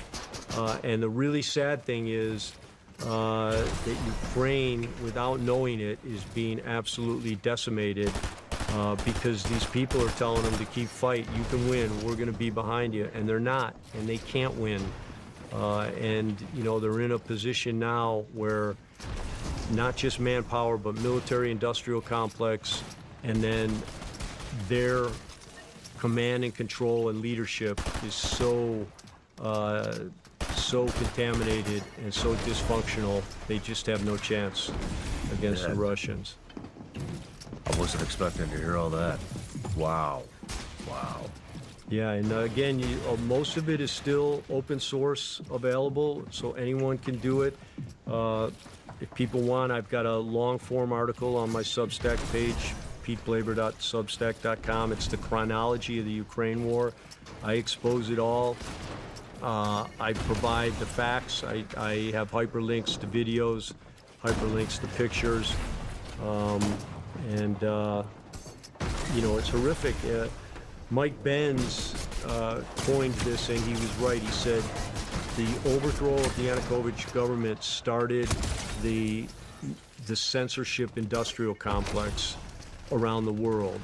So when they figured out they could lie about something that big and they could collude to create a propaganda version of reality, they were emboldened. And, part of that is their control over tech, because, Facebook had a big part in that Maidan protest. Everyone got their directions via Facebook. So, during that period, both during the Obama and the Biden administration, those tech companies were controlled by the government. The FBI was controlling Twitter and content on Twitter at the time. They were emboldened by it. And again, Mike Benz, did a great report on this. That's what made them go, hey, in 2017, we can do the same thing in the U.S. Instead of Maidan protests, they did the BLM protests. Create chaos, burn infrastructure, sow dissent, and let that happen so that it leads to the eventual overthrow of the government. And that's what they were trying to do with those riots and everything else. It's called the Color Revolution. Damn. It's bad. Yeah, no kidding. Let's take a quick break. Okay. I didn't really think about how much my mattress was affecting me until I switched it. You just get used to whatever you've got and don't realize how off it is until you fix it. And that's what happened when I got a Helix. On the first couple of nights, I could already tell the difference. I wasn't tossing around, wasn't waking up throughout the night. I was just sleeping better and actually getting some real rest. One thing I like is they don't do a one-size-fits-all mattress. You take a quick sleep quiz and they match you to what actually fits how you sleep. And it shows. It's been a big upgrade from what I was using before. They've got free shipping, a 120-night sleep trial, and a lifetime warranty, so there's really no risk at all in trying it. Go to helixsleep.com/SRS for 20% off site-wide. That's helixsleep.com/SRS for 20% off site-wide. Make sure you enter our show name after checkout so they know who sent you. helixsleep.com/SRS. All right, I'm just gonna say it. Most guys don't realize how much of a problem body odor actually is until it's obvious. And a lot of products out there just try to cover it up instead of actually dealing with it. And that's why I started using Mando. I've used it for a few different spots, and what stood out to me is it actually works. It's not just masking it, it keeps things under control. And once you start using it, you notice the difference immediately. It's a whole body deodorant, so you're not limited to just under your arms. You can use it anywhere you need it. And it fits right into your routine, nothing complicated at all. Some men mask their BO with sense. Mando men get the job done right. Don't mask it, Mando it. Head to shopmando.com because for a limited time, new customers get 20% off site-wide with our exclusive code, and that code is SRS. Seriously, if you haven't tried it yet, you really should. Go to shopmando.com and use the code SRS for 20% off. shopmando.com. Please support our show and tell them we sent you. Mando's got you covered. You know, since we're on the topic of Ukraine, as of today, Polymarket says there's a 12% chance there'll be Russia-Ukraine ceasefire by December 31st, 2026. Where do you think they're coming up with that? Do you think there's any legitimacy? I think, well, what would tell me that it's far more likely than not is just the momentum behind what Trump's doing and then the logic of why it makes sense to ceasefire. And I don't think there'll be a ceasefire, unless it's part of it's over, they've agreed on something, but Russia's not going to agree to just a plain ceasefire. They'll agree to the terms that they put forward, the 5 oblasts, the size of the Ukrainian army, I mean, how are they even getting anybody to fight? Right, 1.25 million dead? I could pull out my I show these every Tuesday on the podcast I do on CDM Media, and it's also on my Substack. We show every week the forced conscription. They're beating, they're tackling people, men in the streets, beating them, forcing them into vehicles, and the fights are unbelievable. And what That's their recruitment. They That's beat their the shit recruitment. out of their Forced people to conscription. fight for their country. Yep. And so I've said this numerous times. I believe never in the history of warfare has a country won a war where they had to force their soldiers to join. Fucking believable. Yeah. No one wants to join. Ukraine Zelensky and Ukraine took a lot of criticism from Biden, Jake Sullivan, and Austin, that they did not immediately draft 18 to 23-year-olds. They started, I think, at 25. They went down to 23. They still haven't drafted, but they've done the selective service thing.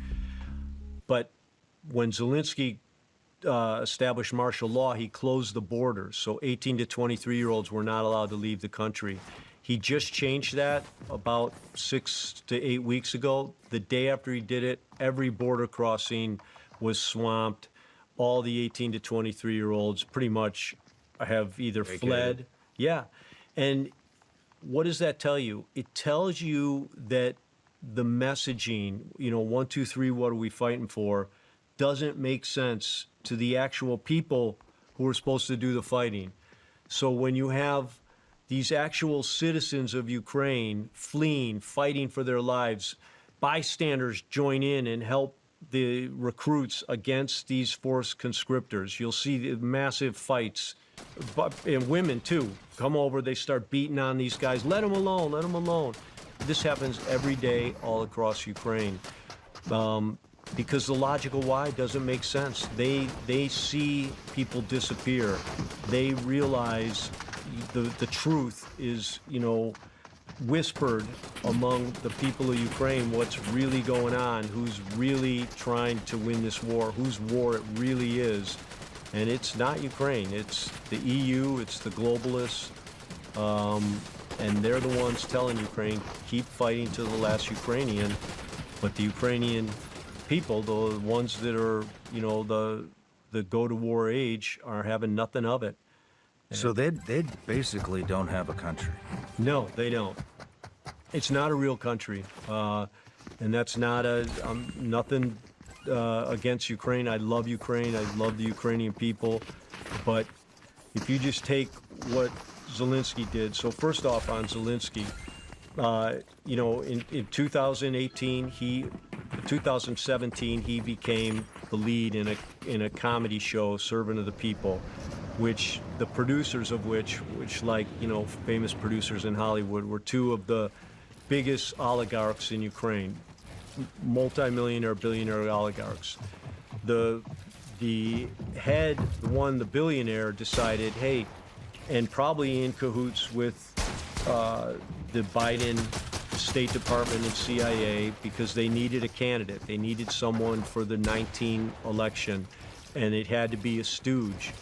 So they decided, let's make Zelensky a candidate. So up to that point, Zelensky had never even tweeted any position on any political statement, any political event. He had never spoken about any political proclivities. He had never written anything. He had never spoke. When he announced his presidency, his run for the president in his new party, which was called the same thing as the sitcom, the Servant of the People Party, he refused to debate the other candidates. He did no campaigning. Does this sound familiar? He put out no campaign promises, no platform, and I think 4 months after he announced, even though he was behind in the polls, the election happened, he won 73% mysteriously of the vote. The first thing he did was outlaw all political parties in Ukraine except his own party, the Servant of the People.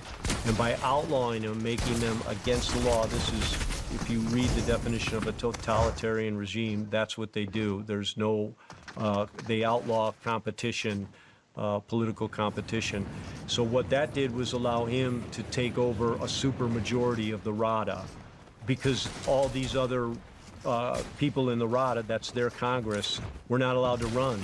So they just stacked it with new Servant of the People, and now the Rada has a supermajority for his party. He also outlawed press.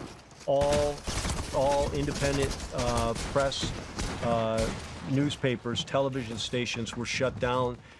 Only stations that run in Ukraine still to this day are either Ukrainian government or NGO, George Soros-sponsored stations. So you outlaw political competition, you end any ability, freedom of information, and then he ended freedom of speech too. There's no, you can't criticize the government, no right to protest. Those are all the hallmarks of a totalitarian regime. That corruption scandal that just broke it was a small one, 100 million off the energy sector, where his sidekick was indicted. He fled the country. He's now back working for him. He's just not in the same role he was before. So corrupt to the bone. This is not a government of the people. It's a government installed. Zelensky's out of the country more than he's in country. And again, that's a pattern too that should make everyone question, what leader in contentious times leaves the country even once? None. He's gone, in the last 2 years, he's been out of Ukraine more than he's been in. Usually he's in Europe, gallivanting around Europe under the guise of collecting funds. But you have to ask, how can he do that? Well, he can do it because there's no competition.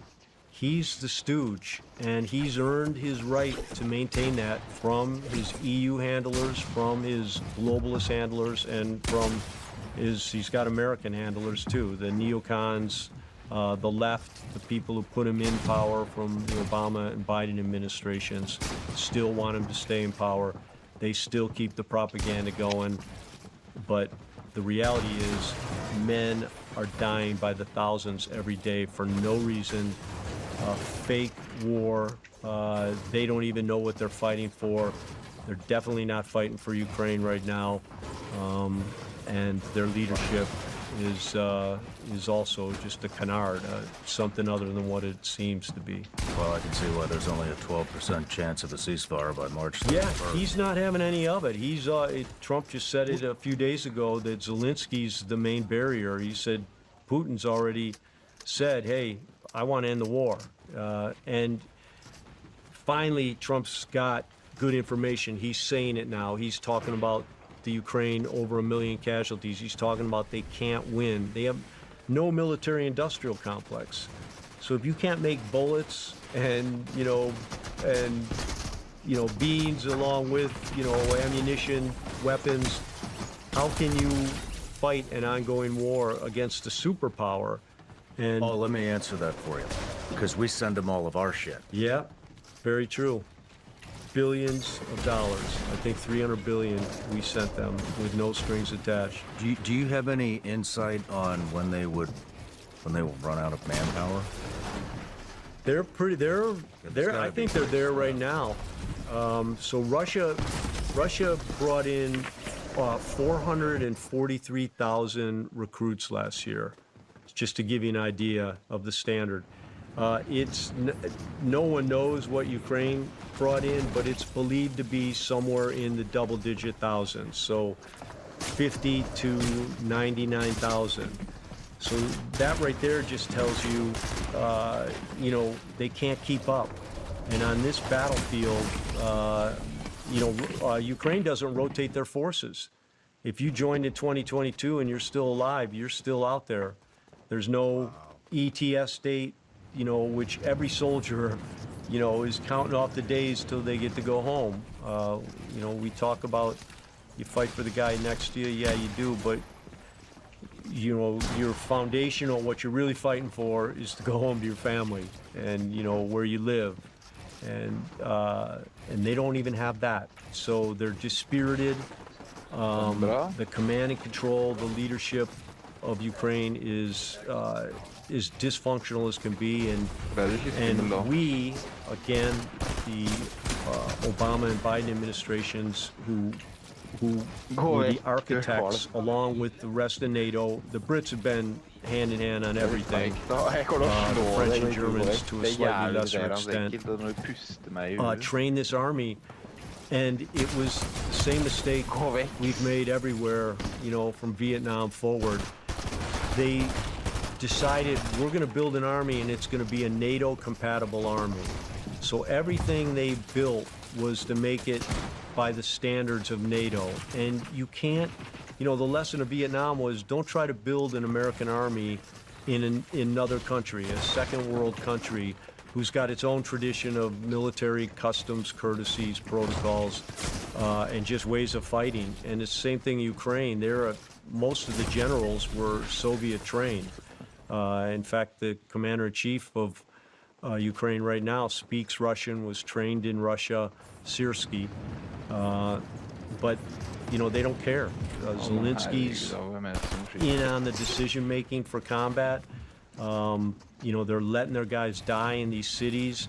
I did an episode on this when Pakrovsk fell. We had a Ukrainian captain, talk to my guys on the ground and tell us how the thing unfolded. And he said, he gave this example. He said, when you're laying in a position for a long time, that position like the back of your hand, and everything around you. You've calculated time, distance from every, terrain feature, every tree, every rock outcropping.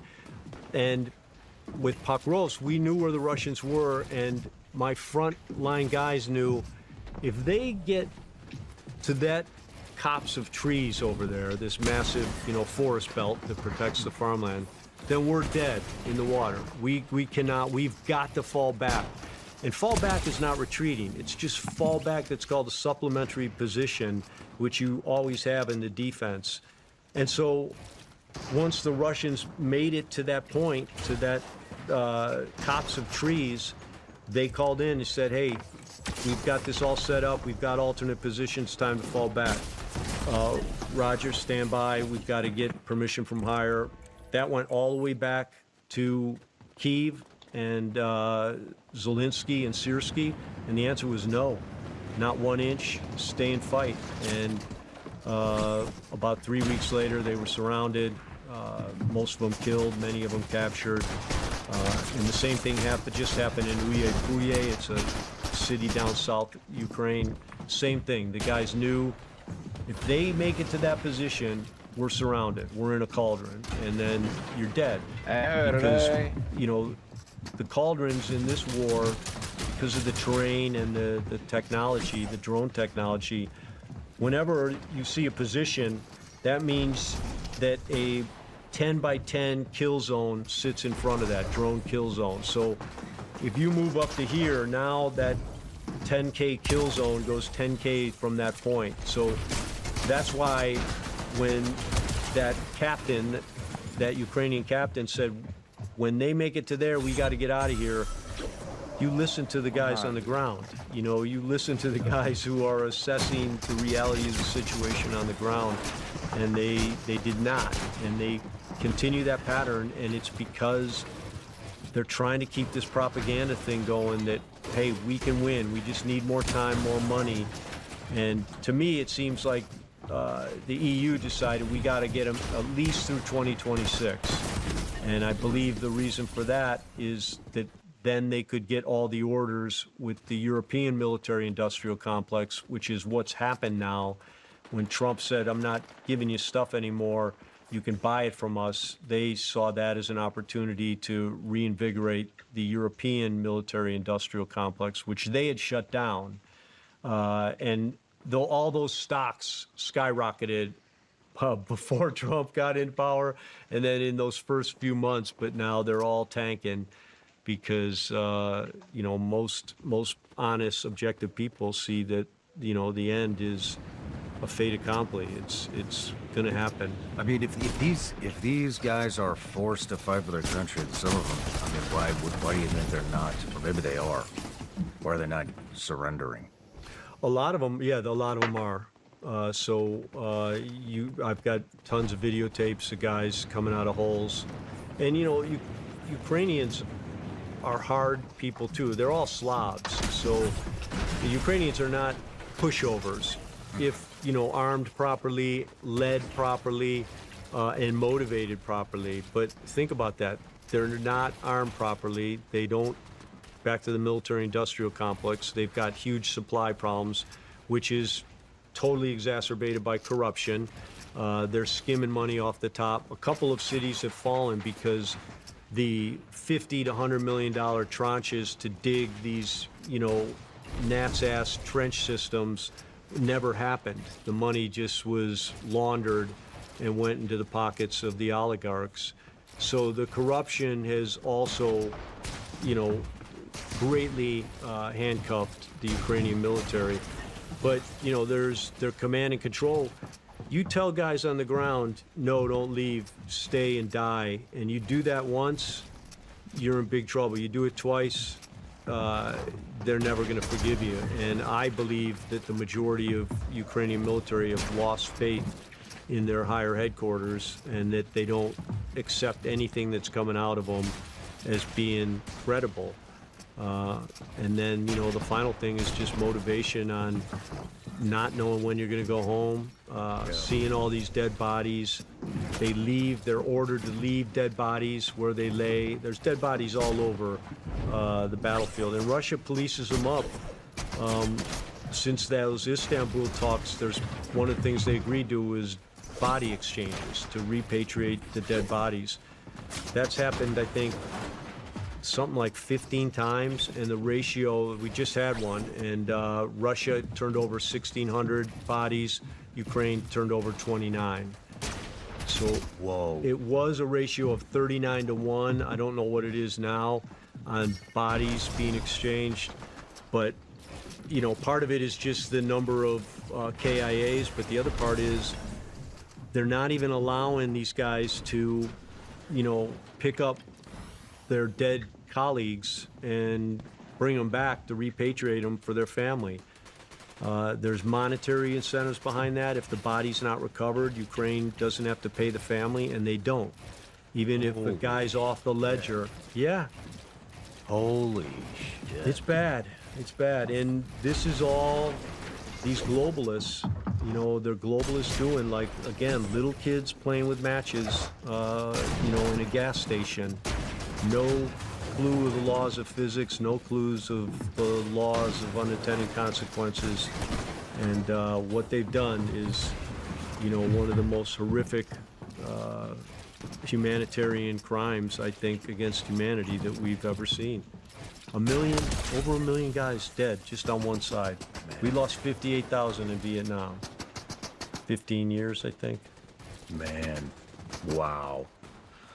Well, that paints a very different picture than what everybody's told. Yeah, thanks for asking. It's important that people, and again, do the research. All this stuff is available online. There's plenty of people that were there early who have come out and they talk about it. The war, it should be called the propaganda war, not the Ukraine war. The fighting's real. Everything we've been told about it is a lie. Wow. Well, let's get back to you. You're going to Rangers. Yeah. I think I joined OCS, got a Ranger contract. Yep. So I went to Korea, my first tour, DMZ in Korea. It's a great tour. And I did that, like I said, because you could apply for the regiment. It's a one-year tour. I applied. I got fortunate to get in. Even more fortunate to go to 2nd Ranger Battalion, Fort Lewis, Washington. Loved it there. It would turn out to be, I was there 4 years. Ended up as a captain, junior captain, my last year. But it was a foundational experience because of the amazing leadership climate that was in place for all 4 of those years. And, you know, I was taught then what a leadership climate is, and my battalion commander and my company commander said this to me. It was, you know, think of a leadership climate the same way you think of a real climate. You can feel the effects of a leadership climate. You can see the effects of a leadership climate. And when people find a healthy leadership climate, they put down stakes. They work together as teams, think of neighborhoods, to make their place of duty, their place they're living better. And the positive climate makes everyone who lives under it grow, progress, and succeed. Now, when you think of an unhealthy leadership climate, it stymies growth, people are miserable, and the only thing they think about is, how do I get the F out of here and get to a place where the sun shines occasionally, and I can grow, I can progress, and I can succeed, which is what everyone joins the military for. So, you know, the other thing they taught me, which was foundational, was that, you know, that a leadership climate does not emerge from just the most senior leader in whatever the organization. Instead, a leadership climate emerges from the sum total of choices made by all the leaders in the climate system. So, you know, leadership is a collective thing in an organization. It's not just the guy at the top, right? Because he can be cool, and you can have tyrants right underneath him, and if they're allowed to operate, then, you know, you're living in an unhealthy leadership climate, even though the guy at the top's okay. But what it also emphasizes is the responsibility of leaders. And my battalion commander, again, said this to me. He said, you know, Pete, you can be the smartest, funniest, most handsome, most tactically astute commander a unit's ever had. But if you turn a blind eye to a tyrant who's making their lives miserable, they'll treat you with the same derision they treat that tyrant. That's your job. Your job is to remove these friction barriers that prevent you guys from growing, succeeding in what they do. And when you don't do that, it's, you know, you're not doing your duty as a leader. So, you know, from that day forward, I passed that on, but I also lived it. You know, leadership climate takes, you know, constant pruning, constant maintenance. It doesn't mean you're looking for guys doing things, but you always keep an eye open for it because it's hard. How would you take the temperature of the climate throughout your entire career, not just at Ranger Battalion? Yeah, just talking to guys and, you know, and listening to other people who talk to the guys. You know, your sergeant major should be a huge part of that. But you take that temperature and, you know, remember a climate just like how would you tell if you're living in a good climate? You know, the sun's shining, everything's growing, everyone's happy, everyone takes pride in their, you know, neighborhood and gets along with their neighbors, makes an effort to get along with their neighbors. And I think those are things that are hallmarks of a positive leadership climate. I mean, one in particular is just freedom of speech, the ability to speak up, out, or with anyone in the battalion. And so one of the things about, you know, common sense leaders is they talk the same way to a private as they do to a general. And that's the way we all should be. And when you become consciously aware of it, you know, you might even catch yourself at times, you know, why am I suborning myself to this general? It's not how I talk to a private. And then vice versa. Why am I treating this guy, hey, no, I don't have time for you right now. You wouldn't have done that if the general stuck his head in the door. So freedom of speech, to speak up, out, and with, is hugely important in any organization, corporate or military. Your people got to feel like they can come up to you and go, hey, sir, I don't mean to, I don't know who else to talk to, so I'm just at wit's end. But, you know, we have a real problem in B Company. And, you know, I know you're busy, but if you could send someone down to take a look, that I would totally appreciate it. You'll get that when you make yourself approachable, when people know that they can talk to you without repercussions. And so freedom of speech, I think, is one of the hallmarks of a healthy leadership climate. Good to know. Thank you. So let's move on. Let's move on in your career. Yeah, so, you know, from the Rangers, I commanded a company, a light infantry company, 7th ID. We participated in the invasion of Panama. Amazing experience. I had an amazing company, 111 guys. We deployed to Panama. I had 28 fluent Spanish speakers. Were you with Bob Porras? No. You know Bob? Yeah, I know. Okay. I think he was in the unit then. I was in the 7th ID. I was about to be in the unit, so. I don't think he was in the unit. Oh, okay. He got, actually, I think he jumped in a van with some unit guys. And was he in the 7th ID? Was he? I can't remember what he was in. I got to ask him. Yeah, I know him. He's a great guy. Did see some action down there, and then he got picked up and it wound up in a van, and I believe that in the van was a bunch of unit guys. Bunch of D-boys. Yeah, I saw him too. So. But you know, what it taught me was we had better intelligence than the agency or, you know, our division intel, because same thing. Always listen to the guy on the ground doesn't just apply to the guy who's fighting on the ground. It applies to civilians and to some extent, you know, people who are against you too. Listen to what they're saying, but you can't listen if you don't understand the language. And, you know, it sounds incredibly elementary, but, you know, for all of us who were in Afghanistan, Iraq, you realize, you know, one of the biggest barriers to, you know, not winning the hearts and minds, not losing the hearts and minds, and understanding where the enemy was the language barrier. You know, of course, we had interpreters, but, you know, that was usually one per whatever type unit you were in. So the inability to communicate should be, you know, a red flag in any type of expeditionary warfare we're considering.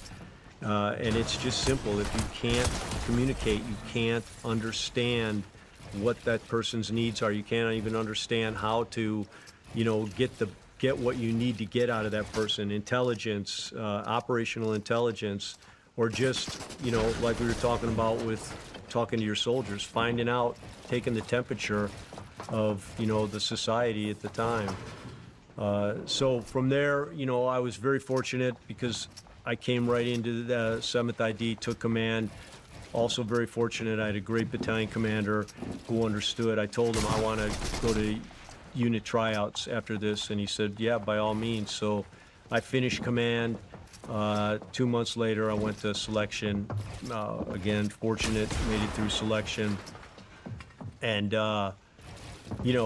that experience, I saw your episode with Larry, and I can't come close to describing selection as well as he did, so I won't. But there were some great moments in it, again, that, that taught me a lot about human nature. And, it started with the initial psych interview. And a lot of people don't remember this, you probably do, but it used to be the biggest barrier to getting into the CIA or the special mission units was the lie detector test, the potential lie detector test. And of course, the biggest barrier of the lie detector test was one question. Did you ever do drugs in high school or college? And so, there were tons of people who, came back and said, no, they didn't take me, because I told them I tried whatever in high school, and to include marijuana. And so there was a lot of angst about that. And I went, as I told you, I went to Southern Illinois University, Carbondale. I think way, way before I was there in the 70s, Playboy magazine called it the #1 party school in the country. It was kind of a party school, but not egregiously, just in a very fun, now I know it wasn't the functional way. wilderness down there. Exactly. So, but I was a marathon runner, triathlete. I had rehearsed all this in my mind. What am I going to do when he starts asking the lie detector test questions? And, just to be honest, it was impossible not to have tried marijuana where I grew up in high school and college. And again, the only thing that allowed me to, stiff arm it was I was a hardcore runner. And I believed if I took a puff off anything, I'd be knocking like 2 minutes off my time. So, I did not, I stopped everything when I started competing in college. So I walk into the psych interview, and Larry's the head psych guy, and he's sitting there and he's got a manila folder up, and he just motions me to sit down. I sit down. I'm like, what the fuck's he doing? And his first words out of his mouth are, Southern Illinois University, huh? That's quite the party school, isn't it? And someone had told me, whatever you do, don't give more information than the question. So don't answer them and then go into some long litany about how you tried it and it was not that great, or you never tried it and you're, all jittery, you can tell you're lying. So just answer the question. And I said, yeah, it got some rating in Playboy, but it was really, a great college, and I loved it because it was a great place to run and train for triathlons. I could swim in lakes, run to the lake, run back, and do my training there. And he asked me one more question. I can't remember what it was. It was something about, did you ever see cocaine or something? And I just answered him honestly, no, I never saw cocaine without context. And then he said, okay, and he put the manila folder down. And then at the end of the interview, his phone rang, his phone beeper, and it was like, yeah, I'll be right there, sir. And he goes, hey, I gotta leave, we got one more person, you gotta fill out some stuff. And so I go, okay, yeah, I'll wait. He goes out, I pick that manila folder up, it's empty. This is Larry Vickers? No, this is our psych. Like, wow, his name's that's Larry an interesting too. choice to give a psych. Yeah, Larry probably could have pulled that off too. But, it was part of learning about human nature and about, effects-based activity that you can, if you know a desired outcome, then you can plan backwards and use little props to get that effect. And I probably did, in my 13 years there, you know, there's 2 selections a year. I probably did 10 boards, sat on 10 boards. And probably 5 or 6 times, me and my sergeant major, when there was a guy with, it was like, hey, he's got some serious, gotten some police trouble. We don't know. It might be nothing, you know. And so we pulled out the manila folder. And the thing about the manila folder is it's not to try to catch the guy. It's just to see how they react. Because if the guy goes, yeah, I smoked some weed and, I smoked it for a while, but I stopped, and I haven't smoked in 2 years, whatever, that's fine. Same thing. I got drunk one night, I got in a fight, there are a lot of those. And guys guys would think I'm going to get thrown out. It'd be hard to find one that didn't, I'll bet. Yeah. But so you're not trying to trick them to say something. You just want to see how they react. And I carried that forward into the corporate world, and I probably... What is the reaction you're wanting? You want to see cool, calm, collective. You want usually a smile, like, okay, and then instead of getting all uptight and talking fast and stuttering, they just tell the truth. They're resigned to tell the truth. They're resigned to, hey, I'm going to throw myself at mercy of the court, and they handle it. It's a little bit of pressure. It doesn't seem like much, but ownership. Yeah. And if you think about that, it also comes with, when you're on an interview board, military or corporate, respect for the person. They've done everything to get there. This is their dream. This is their life. So, callous decisions going, I don't like the guy because, he smoked weed once or he got drunk. That's not what you're looking for. But guys who then turn that into, stuttering, long-winded, making up stuff, and you can already see that, he was arrested, he got in it, he did battery, all this other stuff, and they're not talking about that. Those guys, you want to scrutinize a little bit closer. It's the same thing in the corporate world. Like I said, I hired about 500 people, or I did about 500 interviews. I don't know how many we hired. What you're trying to figure out is how that person thinks. You're trying to get inside their head for whatever context you're hiring them. And I was hiring people for sales and marketing, senior sales and marketing people. So you want to see how they react under pressure. If you're a salesperson, you got to be able to take pressure. In the biopharma industry, you're in front of doctors, you're in front of payers, guys who make $1 million a year, who are going to price your drug and whatnot. You've got to be able to stay cool, under stress. And so part of that is what we talked about before, the unstructured problem solving, your ability to just work through something. And I had read this thing in Harvard Business Review right before I got out, and it was about what companies like Google were moving to, which was just intellectual questions that you ask someone, and you're not necessarily looking for the right answer. You're looking at how they come up with the answer, how they approach problem solving, and how they communicate that approach. So, one question was, how much water does the average family of 4 use over a 48-hour period in their house? And you'd be surprised. Some people immediately, well, I don't know. I've never worked for the water company. And, someone else dissects it. Well, yeah, smiles, goes, okay, baths, 4 people, let's see. Dishwasher, dishes. Yeah, I drink a gallon a day, right. And goes through exactly, that's what you want to hear. They're unstructured problem solving. They're saying it out loud. They're using logic, deductive logic to come to an answer. Another question was, why are all sewer caps round? And, there's no right answer to that, it turns out, but there's a lot of reasons they're round. They can't fall into the sewer. A round square will break the street, the structure of a square. To put that into an asphalt street will cause the physics of the street to fail much quicker than a circle, which is, I guess the strongest self-supporting structure or self-sustaining structure. So there's no real answer, but you want to see how they handle it. If they can think on their feet, they can use logic and common sense. And, if you ask pointed questions, tell me about a time, the famous questions, tell me about a time you had a difficult customer. Most of that stuff they've got already prepared. There's a pat answer.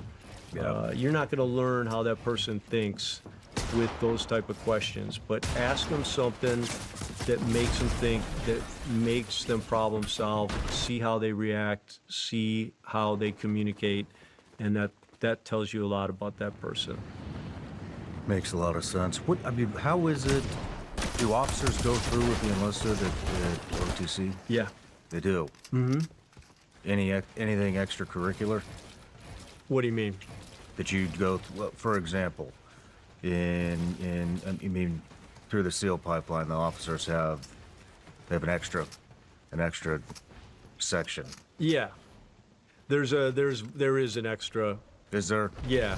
How many officers are going through at once? It depends. Sometimes, there's none. Sometimes there's a good number of them. I'm not sure on the current, but it always seemed like there were 4 or 5 at least per class. I heard you had a incident with a bear. Yep. It wasn't a bear. It was a pig. I thought it was a bear. This is gonna be good. I was, navigating on one of the famous legs of the long walk, and I believe, no one knows the actual, so very few people know the standard. I don't. I believe I was way ahead of schedule, kicking ass. And I also believe I was close to the end. So I had to get up this mountain. I took this route that I thought would be the best route, and I ended up in what every class, like 10 guys end up in it. It's a manzanilla forest. Oh. So it's like swimming through a sea of 1,000 pitchforks. Mm-hmm. You're caught in this thing, and there's really, once you're in it, you make the dumb decision initially to keep going. This thing's got to end. And then you're in the middle, and there's really no way out except picking your ruck, throwing it, knocking a couple of the manzanilla vines down, stepping on those, picking your ruck up again. And so, it could take you 100 throws to get out. So I tried to get up a little bit higher to see if I could spot, which direction I should go to would take me quickest to the edge of the manzanilla forest. And so I got up a couple of branches high, right as I'm reaching for this next one. I'm going, I probably should have taken my rucksack off before I started climbing, and snap, that thing snapped. I fell from the tree, fell down, instantly thought, okay, I'm either paralyzed, I broke my back, something, because I fell right on my back. So it was probably a good thing. Well, it caused me to fall probably, so I don't know if it was a good thing, but it cushioned the blow. And, as soon as I checked all my limbs and I was okay, I was like, all right, man. And then I heard, this noise behind me. And because I've been walking for 30-some miles, I tried to croon my neck like, an arthritic old man, how when you're rucksacking, you can't move your neck anymore. And I just turned halfway and I saw this thing coming at me, small, and it was squeaking and squeaming, and I instantly thought, that's a baby bear. And then I heard, so I was like, baby bear, and of course, any outdoorsman knows if there's a baby, there's a mom. Mm-hmm. Then I heard the massive crushing of the manzanilla vines behind it, and like the snorting, and bears snort. And so, adrenaline rush. I picked up my rucksack, used it as a shield, and just started sprinting like a madman and mowing down manzanilla as best I could. And sure enough, I came to the edge of the forest. The bears, what I thought were bears, were closing in on me. I could hear them getting closer. So my adrenaline was, all I had left. And once I broke free, you know, the exaltation of breaking free was quickly dampened by the fact that the only thing in front of me was a cliff. Oh, and so I was, you know, I'm like, I'm not getting eaten by a frickin' bear while trying to go through selection. So I got up to the edge of that cliff, and I, you know, it wasn't a sheer cliff. It was, you know, like the West Virginia hills, pretty steep. And I just hurled my body off the edge of that Holy thing. shit. Yeah, and hit on my feet. I thought I was going to grab this tree. It was a bad plan. They went right by that tree, cartwheeled down, and I ended up about 300 meters down. And I lost my map. So one of the things is if you lose your map, your weapon, your map and your weapon, you're disqualified. So my map, you know, the end of it was a sheer cliff. My map was gone. It was like that thing's history. But I had my weapon, my rubber weapon. And I'm like, fuck. Now what am I gonna do? At least I didn't get eaten by the freaking bear. And then I look up, and there up top is, you know, is a boar, a pig, a baby pig, and a mama. You know, it was a massive pig. And of course, I'm from Illinois, so I never knew there were wild pigs, you know, in anywhere, much less West Virginia. And I was like, fuck. And, you know, I had the momentary feel sorry for myself, and then I'm like, dude, you got to get back in it. And I just brushed myself off, you know, made my way to the top. The pigs were gone. It was just starting to get dark. So, you know, I had no map. But I've been to Panama, JOTC 3 times, and in Panama you learn to navigate with your feet, to read terrain with your feet. So if your feet are at this angle, you know you're walking off the ridge line. You know, when they're flat, you're on the top of the ridge line. Same thing, you're going left, downward. So you literally your brain is totally in touch with your feet because you can't see the terrain features in Panama. They're covered